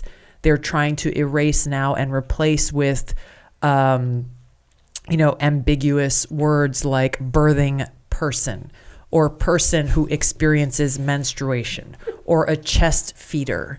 It is the height of hatred and hostility towards women by those who are doing this. And so not only should we as women stand up and call this out for what it is, but men who love and appreciate women should have the courage to do the same. And that's what's so bizarre about this, is that there is not a single Democrat in Congress, in the House or the Senate, that has done this, male or female. Not a single one. Not a single parent of young daughters, Democrat in Congress, who at some point, if your daughter goes and wants to compete in some sport in school, whether at a young age or in high school or in college, if this goes on unchecked, it's going to get worse. It's going to get far worse. And then what? Your silence and you're going along with this, or worse yet, even you're advocating for this, you're going to live with the consequences of this. Well, speaking of children and families, chapter 8 here, Families Under Fire. You say this: the elitists ridicule and fight against the freedom of parents to choose where their child goes to school. They indoctrinate our children from a very young age with their narrative about systemic racism, what pronouns to use, sexual orientation, and transgender ideology. They are playing the long game, inculcating their so-called progressive agenda into our children when they're very young and discouraging any real challenge, question, or critical thought. They encourage children to pursue irreversible hormone treatment and surgeries in the name of quote, gender affirming care, often without the knowledge of the child's parents. When parents object to any of this, at a minimum, they are ridiculed on social media, rebuked by the schools and teachers unions, threatened that their child may be forcibly removed from their care, and sometimes even targeted as domestic terrorists by the Biden administration. It's weird that you have to write this kind of stuff, in my opinion. Like bizarro world. Yeah. Yeah. President Biden stood up a whole new domestic terror unit within the Department of Homeland Security, specifically as a response to parents going to Board of Education meetings and opposing exactly what I laid out in there. This is the United States of America, and this is happening. parents versus the government. One of the most troubling elements of the Democrat elite's agenda is the sexualization of young children at the hands of so-called progressive teachers, administrators, and politicians. At a time when our kids are supposed to be able to enjoy their innocence in childhood, running outside, playing pretend, and arguing over whether Godzilla or King Kong would win in a fight, they are instead being asked questions about their gender identities and forced to decide what their sexualities are. They are doing this through children's TV shows and books written specifically for young kids. And you talk about a book in here that you said is just some of the most disgusting pictures that you've seen in your life. It's a kid's book. Yes. Yes, it's a book called Gender Queer. I had heard about it, and I've heard people talk about how horrible it is, and I just thought, okay, well, how bad could it really be? Maybe you're making a big deal out of something that probably isn't that serious, until I met with some of these parents who are actually courageously standing up and making these points, and they brought a stack of books to the meeting.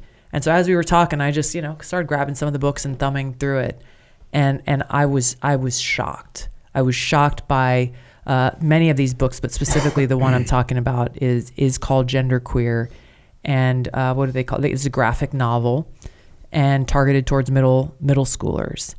And the kinds of sexual acts that were depicted in these drawings was the worst thing that I've seen. It was disgusting beyond belief in any general sense, but especially within the context of the intended target audience for that book. And these are books that are in schools? These are books that are in schools. These are books that are on reading lists for kids in middle school. These are books where parents who've tried to get trying to get these schools removed from school libraries have been targeted as being anti-free speech. So you can't, as a parent, want to make sure that your children are being exposed to age-appropriate books as they're going through public schools. They are the ones who, under this administration and this leadership, are being told, no, you're wrong, and you're against free speech, and you're for burning, the quote-unquote burning books.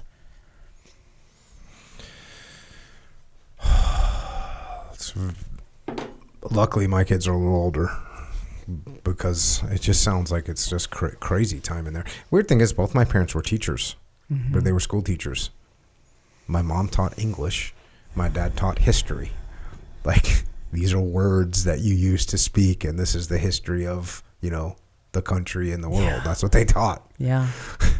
And this is the thing, and parents, you are responsible for raising your children. And, you may have a certain value set in how you want to raise your children that I may disagree with. Hey, they're your kids. They're your responsibility. Raise them and instill the values that you believe in, whether they be so-called quote-unquote progressive values or conservative values. That's your job.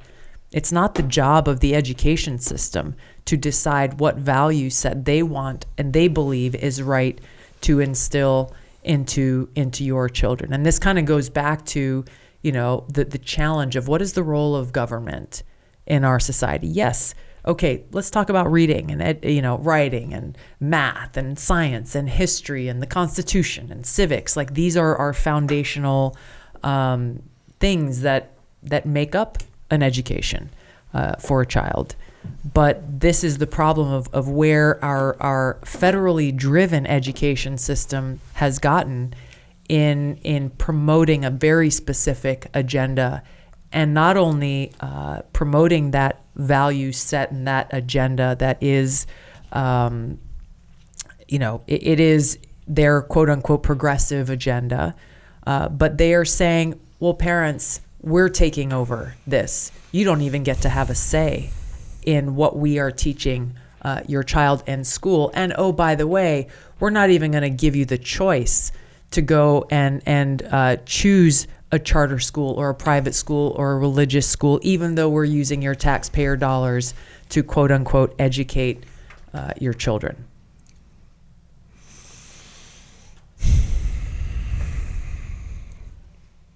craziness.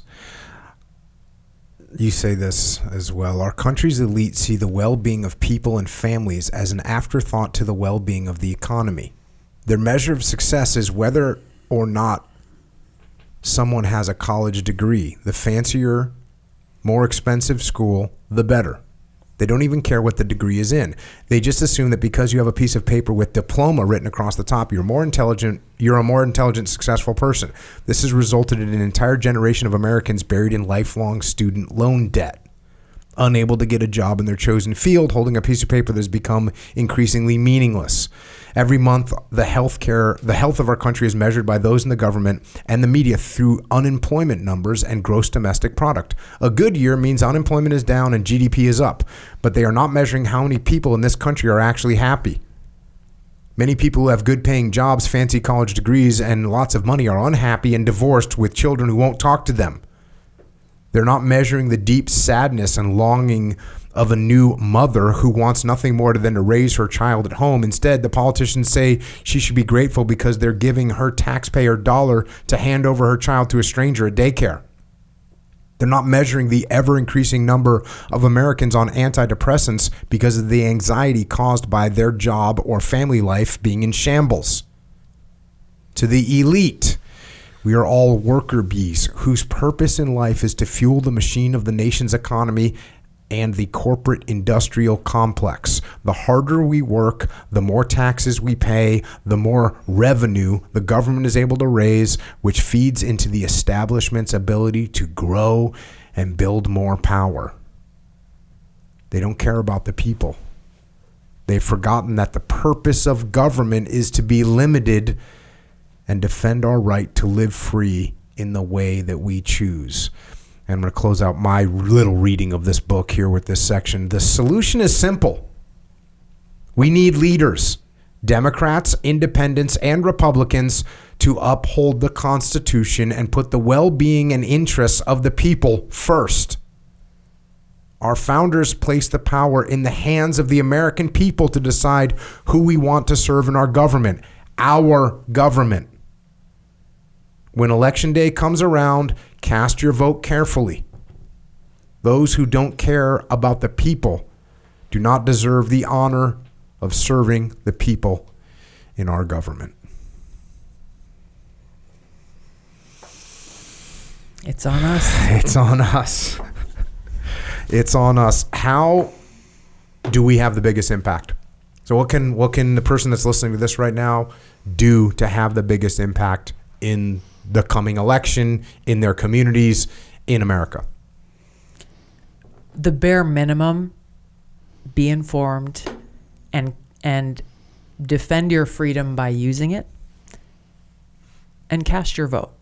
That's the very, very, very basic bare minimum. We shouldn't settle for the bare minimum. Mm-hmm. Don't underestimate your influence. And this is a message I share with small groups, big groups, whether you're a stay-at-home parent or you're the CEO of a massive corporation. Don't underestimate your power and your influence. And I tell people, look in your phone. How many phone numbers do you have in your phone? Most people have quite a few. Let's say you only have 10. Well, those are 10 people who you know and who trust you, will listen to you.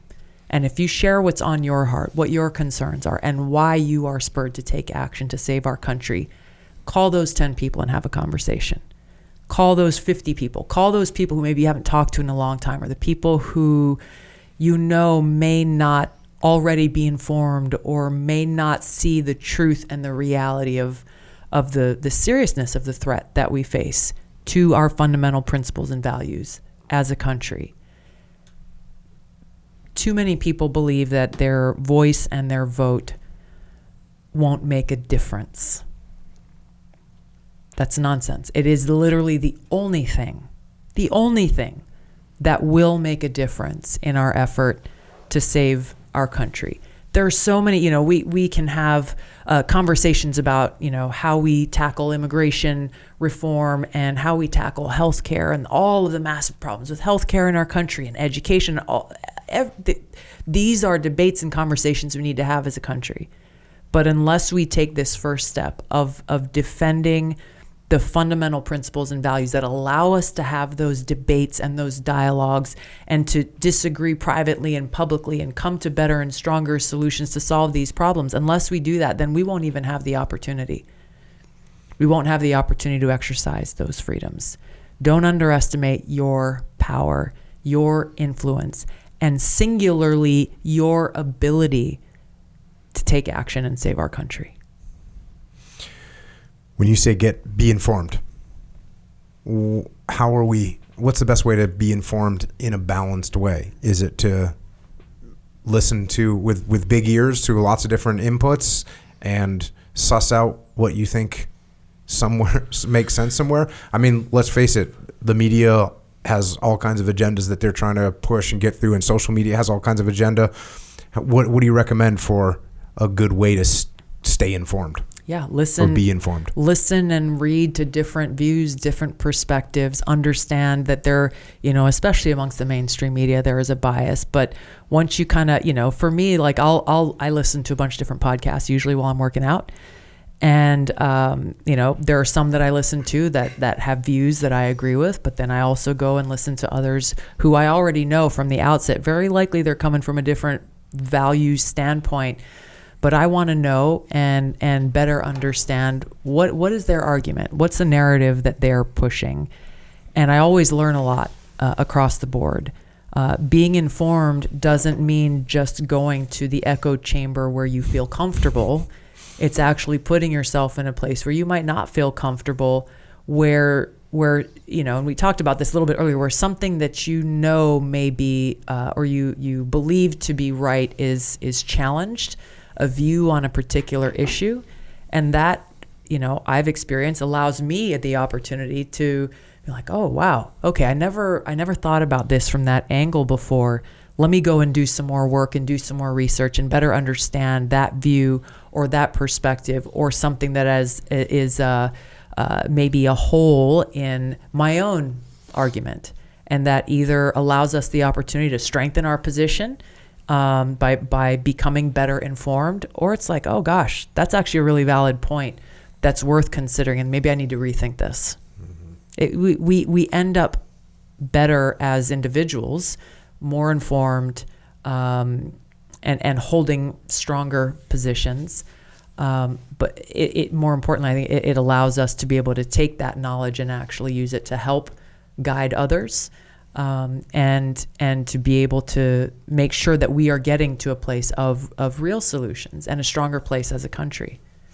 Yeah, something I picked up on the military. If you and I are disagreeing about a plan, mm-hmm. for instance, my goal, I look and think to myself, how are you right and I'm wrong? My goal is that you're right and I'm wrong. That's my goal. Yeah. And if you have that attitude, it's going to help you get to a better, more solid base of hopefully truth, or at least closer to it, than if you just get in your own head and put up walls around defending your own position. Exactly. Yeah, that's bad. Exactly.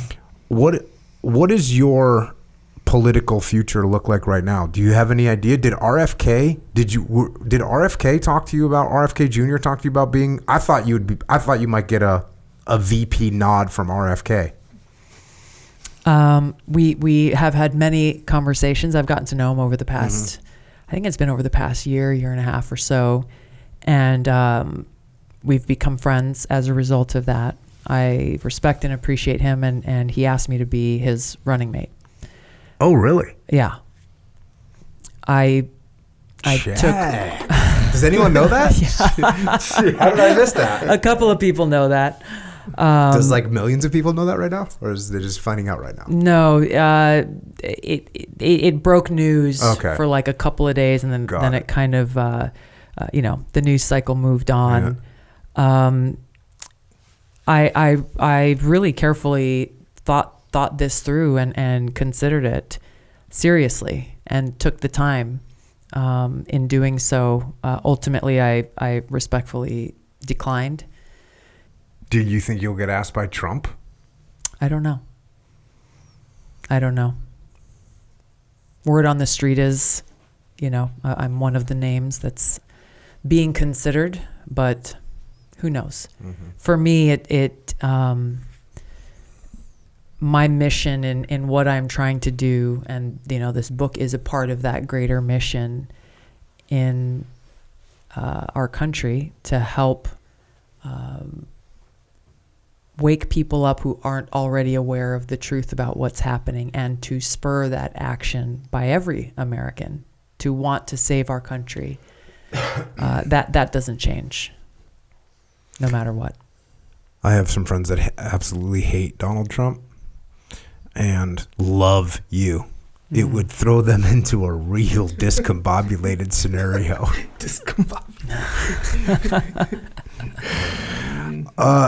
I think to that point though, and this is what I'm encouraging people to do I have friends who fall into that category as well, and people who I meet along the way, is it's important for us to set our emotions aside right now and understand really truly what's at stake.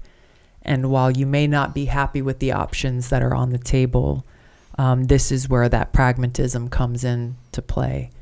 And make the decision at a minimum to remove those from office who are so brazenly abusing their power and undermining our freedom and our democracy. That is the essential task that we have. Speaking of tasks, you're always task focused. What's like your day-to-day gig right now? Like, what are you doing every day? I know you've been on the road a ton. Has it been book promotion stuff? It's, the book is really a vehicle to be able to get in front of people and talk to them, whether it be in a speech, in a podcast, or different media forms. That is what I'm doing with my time. And I left Hawaii. I did my Army Reserve annual training, ended it in Hawaii on Aprl 14th. And you're a lieutenant colonel? Yes. Get some, yes. ma'am. I had dinner with my parents before I took off, and my mom was just like, all right, when are we going to see you again? I was like, honestly, I will likely not be home until after November 5th. Wow. These aren't just words to me. I really believe in the seriousness of this moment for our country. And I am dedicated to doing everything that I possibly can in my own small way to try to spur that action so that we can save our country. I don't want to be on the other end of this on November 6th and have any regret and thinking like, man, if only I had done more, if only I had reached out more. And this is the thing, this is a unique position that I've found myself in, is as someone, as you point out, or as someone who's left the Democrat Party and who has lived through and seen these experiences that a lot of people just don't have access to or exposure to, because not a lot of politicians are willing to step up and speak the truth about what's really going on. I'm able to uniquely connect with people like friends of yours and mine, and connect with independents, connect with libertarians, connect with people who feel politically homeless and aren't quite sure what to do in this election.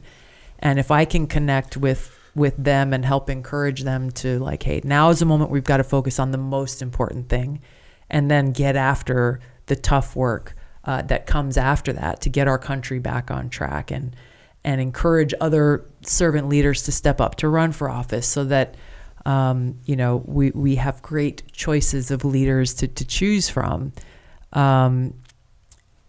If I can make that impact in a way that will help influence the outcome of this election, I got to do my very best. Well, you got your work cut out for you. That's for sure. It's going to be a wild ride for the next few months as we roll into this election. Yes. Probably a good place to wrap up. I know you're available on the interwebs. You got TulsiGabbard.com. You're on Twitter, Twitter X. I patented that name, Twitter X. Twitter X, Instagram, Facebook, YouTube, and Rumble. You're all at Tulsi Gabbard. Echo Charles, any questions? Yeah. Is math racist? Depends who you ask. I'm asking you. Did you just say is math racist? Yeah. It is thing, not. Right? It is not. Math is not racist. Okay. However, if you ask certain people who are of the identity politics ilk and the they will tell you that math is racist. I couldn't even begin to understand the argument behind it. I thought I heard something, but I don't know. It didn't make sense. So do you know that what they're saying? Like, well, how is math racist? No, I honestly don't. I really don't. And I haven't dug into the theory behind it. I think, and that's what I gotta say, this is a big I think, so I don't misquote nobody. But I think it's because certain like socioeconomic groups haven't learned as much math as maybe other socioeconomic groups, so therefore math is the racist one. Well, wouldn't it be socioeconomically? Bro, that's just what I heard. I mean, maybe not. I don't know. I didn't come up with this stuff, bro. I'm just asking. I'll tell you what, my suspicions, like when I took chemistry in high school, that didn't seem to like white people. Because it was real hard on me. Brutal, bro. It was brutal. The chemistry. All right. So far, it doesn't seem racist, but all right, cool. Thanks for that answer. That's it. That was your question. Water woman. Wait, do you go by water woman still ever or no? Proudly. Oh, okay. You proudly. For people who don't know what we're talking about, you got to go listen to the 5-hour podcast. Water woman was in the house. Yes, proudly. Right on. Any final thoughts, Tulsi? Thank you. We've talked about a lot of serious things today, and they warrant every moment of seriousness and reflection. So, if nothing else, for people who are watching and for people who are listening, if you're not convinced, if you're not sold, I just encourage you to dig deeper. Be a critical thinker. Draw your own conclusions. But we can't afford to be ignorant in this moment. Well, I can't agree with that more. So thank you for coming back. Thank you for... Great to see you guys. For joining us once again. We don't have to give you COVID this time, which is nice. It's so good to hear your perspective, and thanks for your service, both in the government, as a politician, and then in the military. And thank you for doing what you're doing right now to try and help people have a clearer vision of what's going on so that we can make good decisions and we can go out there and live and lead with a little bit more aloha. There you go. World. So thanks for coming back. Thank you. And with that, Tulsi Gabbard has left the building. And Echo Charles. Yep. What'd you get out of that? Well, it's a very sobering view, of certain things, and so I do enjoy, might not be the right word, but I do feel like I benefit and appreciate these kinds of like real direct views on things, because I don't think about all this stuff every day, and I'm in a very specific situation where some of this stuff doesn't apply to me directly. I know indirectly it totally does. So yeah, I think it's important to understand a lot of this stuff. Even like Joe Kent when he was here, and he only spoke briefly about the border. I was like, ooh, right, because I don't think about that kind of stuff, even though I probably should, and that's actually even a reminder that I probably should think a little bit more about that kind of stuff, So yeah. Yeah, well, one of her pleas at the end there was to be informed. Yeah, right. Fully, and think through this stuff, and yeah, certainly there's history happening right now, right? There's developments. There's the evolution of the country. It's happening right now. Yeah. Like the evolution of the country. Yeah. Just like a business or a sports team. Sports teams have dynasties and they last for a while and then they lose some people and then someone gets fired and this guy gets injured and then they're down. Yeah. And they got to rebuild, hopefully. Maybe not. Maybe they go bankrupt. So we're part of that right now in the country, obviously. Yeah. So to not pay attention to it at all. Well, yeah, we get, I don't know if this is a good thing, bad thing, or kind of both, I guess, where I'm like in a bubble in a way where, my kids go to charter school. They don't get affected by anything. And, my kids tell me everything. And they're telling this and that. So I'm pretty well informed. And they're young yet. Oldest one is 11. Aside from my nephew who just graduated, which he's doing fine too. He's going to freaking college for architecture. He's doing fine, is what I'm saying. Awesome. So no one's coming home with these crazy questions or these crazy books or whatever. My younger kids go to charter school and they don't play that stuff, or they don't do that kind of stuff. It's like they're real. And my kids talk to me. They don't talk about any stuff. They're asking me the questions about this stuff. And aside from that, bro, I don't think about this. Who do I hang out with? You. And freaking, these guys who are into the same stuff as me. So I don't see all these like issues that are going on. I don't see it yet. So kind of the alarming part of it is all you got to do is play it out in your mind. If, let's say slippery slope, we'll say that all of a sudden it'll be upon me. And by that time it could be too late. See what I'm saying? That's what you want to be watching out for. You want to be informed. It's an interesting thing. Look, there's people, which is a bummer, that just hate Tulsi, which is a weird thing because when you meet her and she's super nice and she's obviously super articulate and smart and cares about people and all that stuff. But there's, despite any of that, what I just said, all these positive attributes, there's people that hate her. Yeah. And there's people that as soon as she denounced Hillary or went with Bernie Sanders, like she became a hated person. Yeah. When she went against Obama on Syria, she became a hated person. Now, certainly that she's left the Democratic Party, hated person. Now, look, there's other people that actually think it's awesome and think that she's an open-minded person that looked around and said, hey, wait, this isn't what I was on board for. So I hope that people can listen to what she says in an open-minded way and take it on board, as opposed to just saying, oh, she doesn't like the Democratic Party, so I hate her, the Democrat Party. Maybe someone will come on here that's from the Democrat Party that has a better review that they could inform us of their assessment. Yeah, it seems like, and yeah, sure, she doesn't like the Democratic Party. That was clear, but it's not just for no reason. It's like she's like very clearly just against the abuse of power and that whole part of it. That's really what it is. It could be, doesn't matter what party it is. If that was the prevalent thing that she interpreted from this group, from the inside, by the way, that she would probably dislike that other group as well. So I look at it as a lot of politicians, especially if they're trying to do good, and it's hard to like argue with these things individually, where it's like, hey, we're against abuse of power, we're against this for these reasons. It's kind of hard to be like, well, I'm for that, for that, it's like it is. So she's in a position where, but what makes that possible is having like the right media, the right propaganda machine around what you're saying.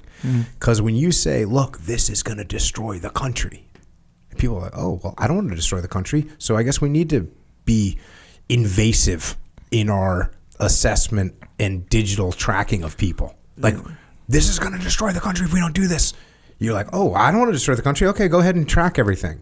Or, we need these kind of books, otherwise kids are going to grow. It's like, okay. This is freedom of speech. Oh, I support freedom of speech. Okay, then these kids can read these books. You see what I'm saying? If there's the right spin on things, the right propaganda around things, you can definitely look. Human beings are so influential, influenceable, and their minds are so malleable. It's like impressionable. Yeah, impressionable. What is it? Gullible? The whole deal. The whole jam. The whole deal. Yeah. It's all out there. Yeah. And if you're not paying attention to it, next thing you know, you look up and you're doing crazy things.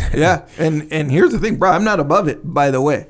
Like, there's stuff, I can't think of anything off the top of my head because I haven't been thinking about it for a while, but where someone will mention something and I'll be like, yeah, I'm not really down for that. And then I'm thinking, like, why? And I'm like, oh, I heard it somewhere. It's true, bro. It's true. Like, put it this way. There are certain things that, bro, I don't think about it that deep, bro. It just sounds good or bad or whatever. There's certain things like that, 100%. But then there's other things where it's like, hey, if someone says something, it's kind of like, okay, why do they think that?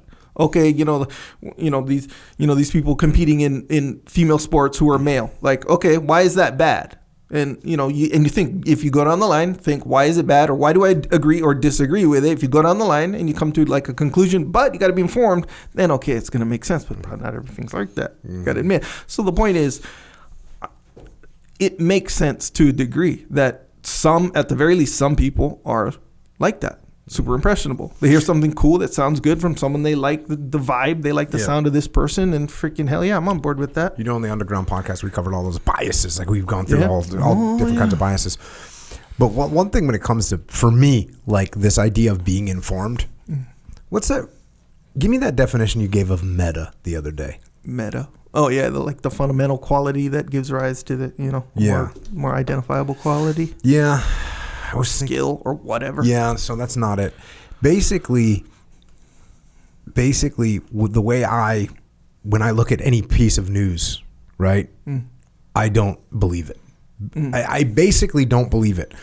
I take it as a data point that I'm going to put into this huge calculus. I don't want to use it because it's bigger than calculus, though. Yeah. It's bigger than calculus. Calculus is like one problem. Yeah. It gets put into this whole kind of underlying vibe that's happening in the world.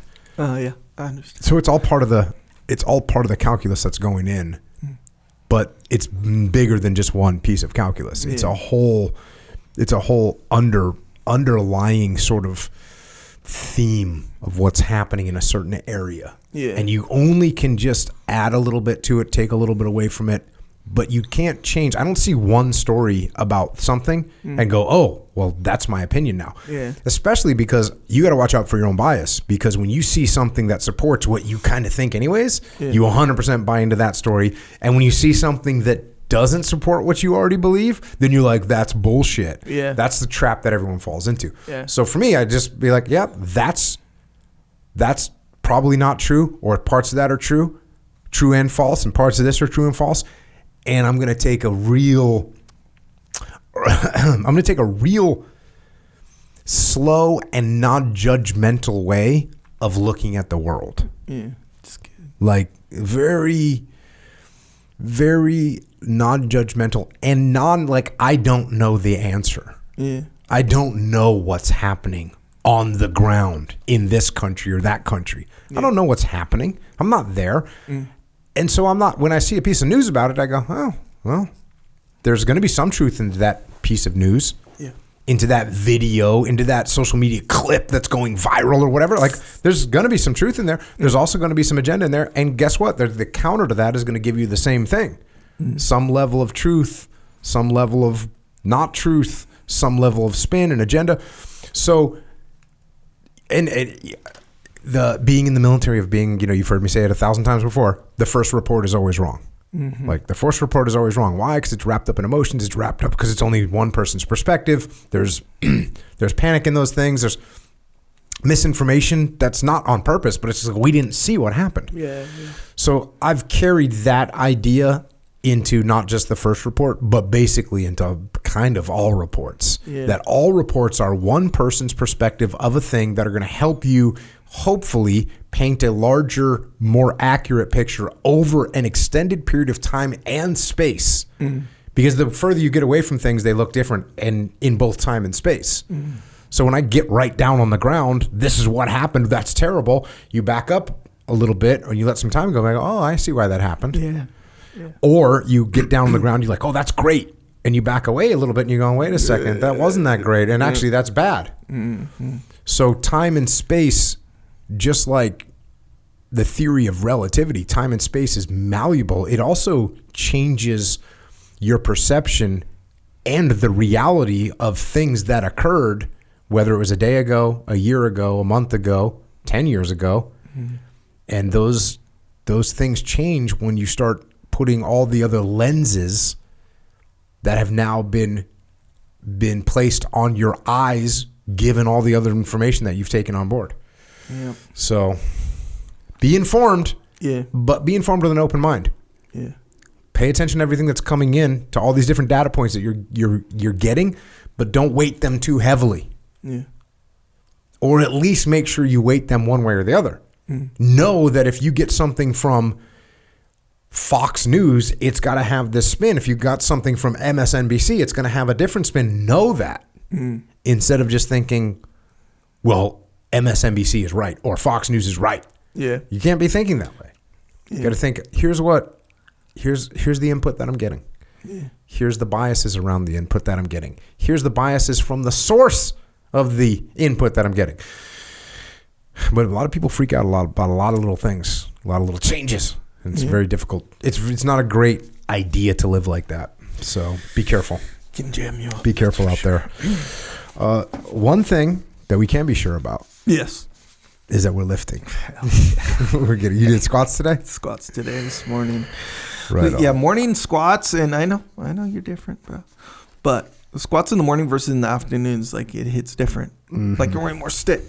I personally am way more stiff in the morning. Oh, yeah, for sure. So I had to add a warm up set. Yeah, I'm like doing yeah. some stuff, but we got through it. We did it successfully too, by the way.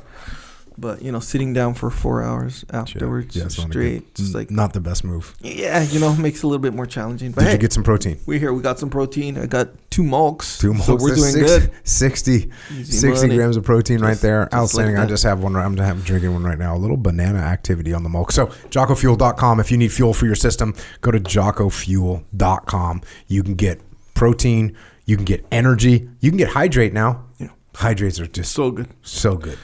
Yeah, and I know we say that about everything, which quite frankly warrants it, because let's face it, like for real, even the mulk, like, okay, so I'll be honest with you. Protein ready to drink, I'm like, whatever. If I'm starving and I'm risking catabolic breakdown, all this stuff or whatever, and I'm on the road or something like that, and I'm like, all right, bro, I'll go buy a protein from the gas station or whatever. Yep. And then, we'll do it, we'll handle it, and we'll keep moving. But I'm not into them. I was never like into them, because bro, they don't taste that good all the time or whatever. But these like taste good. Yeah. So these are like for real taste good. Yeah. So they're part of the daily routine. Yeah. And same thing about the hydrate. The hydrate's off the hook. Yeah. And look, I know I could be biased. I thought, but my kids, like my son, he'll just be rolling around with one all day. He got one going all day. I'm like, freaking do it. That's freaking outstanding. Yeah. It's so good. Yeah. So good. Well, Memorial Day, yeah, we did like Murph in the morning, and then went and did a bunch of rounds. And the rounds were stupid. It was like just killers. Everyone was a killer. And did a bunch of rounds. I came home right into the sauna for the 30-minute reset. But anyways, and this is like, Rana was doing this with me. And so we were both just there was, by the time, so my wife did Murph, sauna, and there was just hydrate bottles all over my house because everyone just, I had to put a cease and desist on all the freaking people drinking it. You had to put a restriction just calm down with this yeah. stuff. So that's what we got. We got hydrate. We just had cookies and cream come out, Mulk. Oh yeah. And we're doing it in league with the Travis Manion Foundation. Very cool. But they put little chunks of cookies in there. Yeah. Bro, it's next level. It is inclusions, as it were. Yeah, that's the technical term. So anyways, JockoFuel.com. Go check it out. Get yourself some good fuel for your body. Tulsi was talking about it, and she was kind of getting fired up, but it was before we hit record. We should have hit record. Got Tulsi on the go statements. Yep. Yeah, it's one of those things where, if you're someone who's health conscious, whatever, like, but you care about the ingredients. You care, because let's face it, back in the day when it was like time for some Red Bull, whatever, right? You don't care about that kind of stuff. Like the big chemical names, right? You don't care about that kind of stuff. Sugar, don't care. No, don't care. But some of us do care, especially nowadays when we get, a little bit older, whatever. It's more conscious. More informed. Have nothing to do with old, man. It's just more educated. Yeah, more informed, homie. Yeah. Yeah. So anyway, that the goes will have an effect on us in that regard. Yep. All right, JockoFuel.com. You can get it at Wawa. You can get the protein at Wawa. Also, you can get everything at Vitamin Shop, GNC, Military Commissaries, Hannaford, AFES, Dash Stores in Maryland, Wakefern, ShopRite, HEB crushing, Meijer crushing, Harris Teeter crushing, Wegmans crushing, Lifetime Fitness, Shields. Basically, you can get it a lot of different places. We're getting into even more right now. Small gyms everywhere. If you want your jiu-jitsu gym or your CrossFit gym or whatever to have Jocko Fuel, have them email jfsales@jockofuel.com. We can get it hooked up. Also, Origin USA. We're making stuff in America that you can lift in, you can go to the gym in, you can go to do jiu-jitsu in, you can go to the market in, you can go to work in. What else do you need to do? Pretty much nothing else. Pretty much so we got you nothing covered. OriginUSA.com. That's what we're doing. We're bringing jobs back to America. We're bringing manufacturing back to America. We're making the best gear that you can get. The jiu-jitsu gis, the rash guards, everything. It's just outstanding. So check that out, OriginUSA.com. Also, we have a jiu-jitsu camp. Look, we have a normal jiu-jitsu camp. It's sold out, but we also have a law enforcement, first responders, military jiu-jitsu training. It's August 27th through the 31st up in Maine. If you can get up there, it's going to be awesome training. Come and check it out. We'll be there standing by to instruct some jiu-jitsu. Also, JP is going to do some leadership stuff, echelon front style. So it's an awesome little gig we'll be doing up there. Once again, that's August 27th through the 31st. Go to OriginUSA.com to sign up for that. Get some. We'll see you there. Also, Jocko's a store called Jocko Store if you want to represent discipline equals freedom, which we all kind of do, including our kids, by the way. More on that later. But anyway, go to JockoStore.com. You can get your shirts and hoodies and hats, some shorts on there. What else? What is it? Summer, right? Summertime. We got a new 4th of July shirt. Independence Day shirt coming out. I didn't see it yet. Let me see it before it comes out. Too late, isn't it? Is it too late? It's not too late. Well, let me check. Let me check the design right when we're done. It's more or less too late, but yeah, I'll let you check it. If you have objections, we can probably change it. You know, or do something. I just want to make sure you haven't done anything that's maybe like out of not bounds. Smart. I got you. Got you. Hey, I'm not saying it's gonna happen, no. But let's face it. There's a chance. Hey, look, you make a good point. By the way, I think you're gonna get some beef over me talking about your power drive. Your power drive for power. The drive for power. Yeah. Well, hey man, that's real. Actually, there's the power thing. You ever watch Gladiator? Yes. Remember Gladiator? Okay, so that's the thing too, bro. Because before today, I was wondering too, why? What's this power hungry? Like, what does that mean? Like, bro, I get kind of, but I didn't really get it. But after a while, you know how you can make analogies and be like, oh, wait, I do get it. That's the same thing, just on a bigger scale, which kind of makes it make way more sense. So, okay, we went to UFC, right? 300. Yep. So, and we got the hookup, right? So I'm like, freaking, we're not standing in general admission. We got the hookup, we're going to weigh-ins. We got our special seats, our names, blah, blah, blah, the whole deal, right? That's like almost like a small, teeny tiny fraction of the equivalent of like power, where you don't stand in lines anymore. You can ask like, hey, you need a drink? Just tell that person right there to go grab, and they'll grab you a drink or whatever. You don't have to go to that weird bar with that long ass line and then pay for it. Like, bro, that's different. You don't have to do that stuff anymore. It's like that's like a small version of it. So you know the movie Gladiator, right? Okay, so remember the time where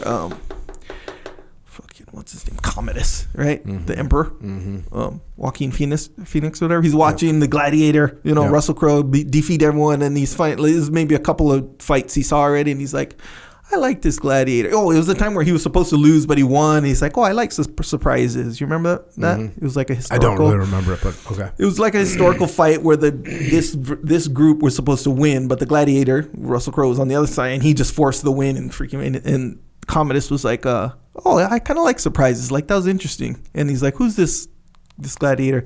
And one of the guys told him, and he's like, I think I'll meet him. Just like, oh, I'll just meet the guy. It's kind of like that.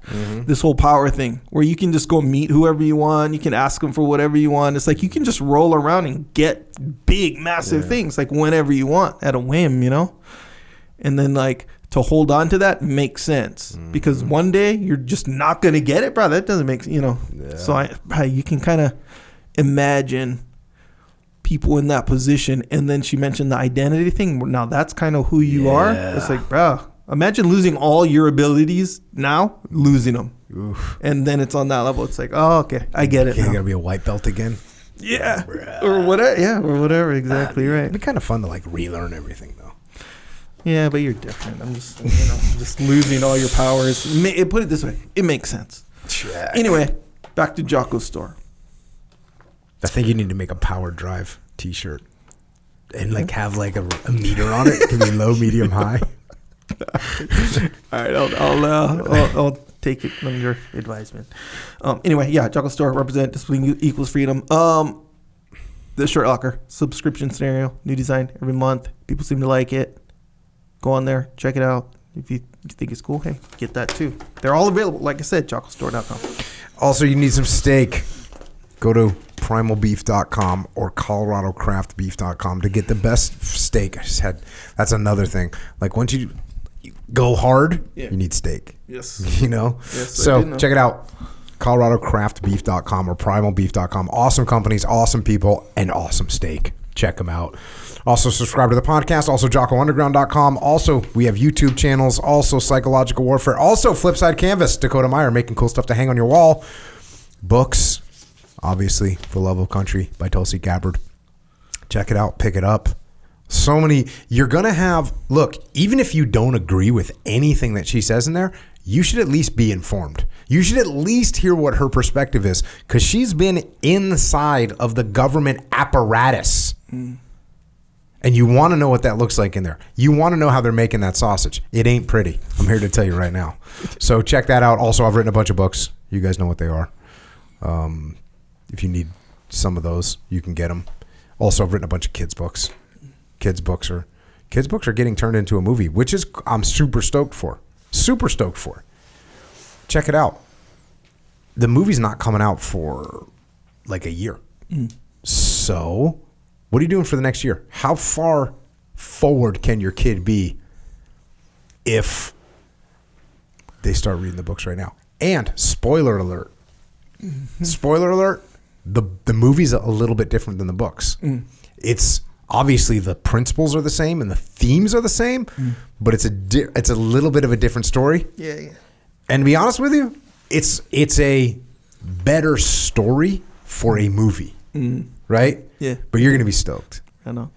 But your kids, if they read the book 10 times and they memorize every line in every book, when they see the movie, they'll still be surprised, excited. Yeah. They'll laugh, they'll cry, the whole 9 yards. And you will too, by the way. Okay. So that's what we're doing. Way the Warrior Kid, books. I told you that I almost cried in the book. But let's face it, I'm only too hard for that. Let's face it, so I didn't cry. But I almost did. And you know Which the part part one, the first one, when he woke up and saw Uncle Jake's bags packed. That hurt you. Very well done. Yeah, man, because, the whole build-up and the whole, you have the experience together, and then, it's coming to the end. It was good. Kind of got you. Held it together, though. So check those out.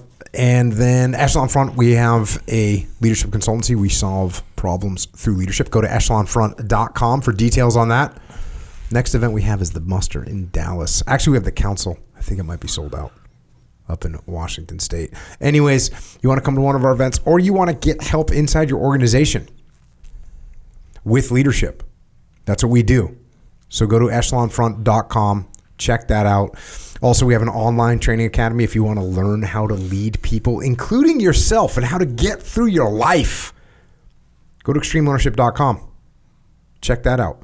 And if you want to help service members, active and retired, you want to help their families, you want to help Gold Star families, check out Mark Lee's mom, Mama Lee. She's got a charity organization. It's outstanding.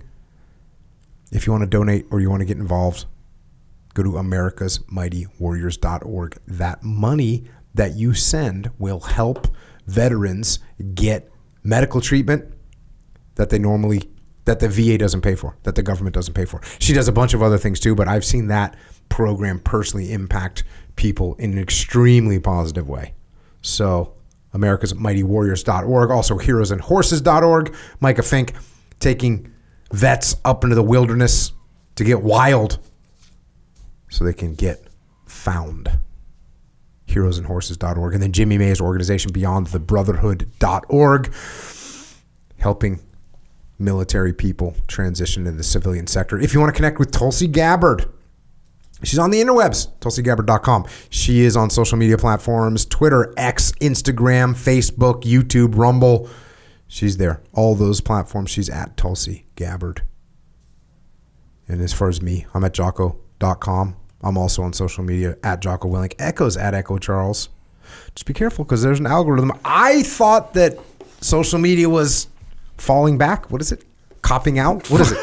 Falling off. Falling off.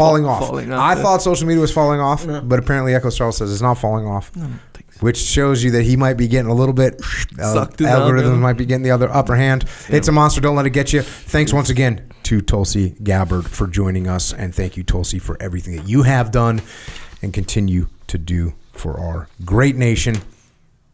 Thanks to all of our military men and women around the world, with a specific thanks today to the soldiers and sailors, airmen and Marines, and the National Guard and Reserve units. I served with many of you overseas, and you're always on call when you're needed, standing by. So thank you for stepping up to protect us and our way of life. Also, thanks to our police, law enforcement, firefighters, paramedics, EMTs, dispatchers, correctional officers, border patrol, Secret Service, all other first responders. You're also always on call. So thank you for what you do to keep us safe here on the home front. And to everyone else out there, listen, there's a lot of chaos and mayhem in the world right now. And our media and social media and news sources and our tribal nature that we all have and our egos, it all just seems to exacerbate the hostility and division. So be careful of that. Try to see through that. Try listening. Try understanding other people's perspectives. Try to ask earnest questions, not only of others, but ask earnest questions of yourself. Then try to go through life with a little less anger and a little more aloha. And that's all we've got for tonight. And until next time, this is Echo and Jocko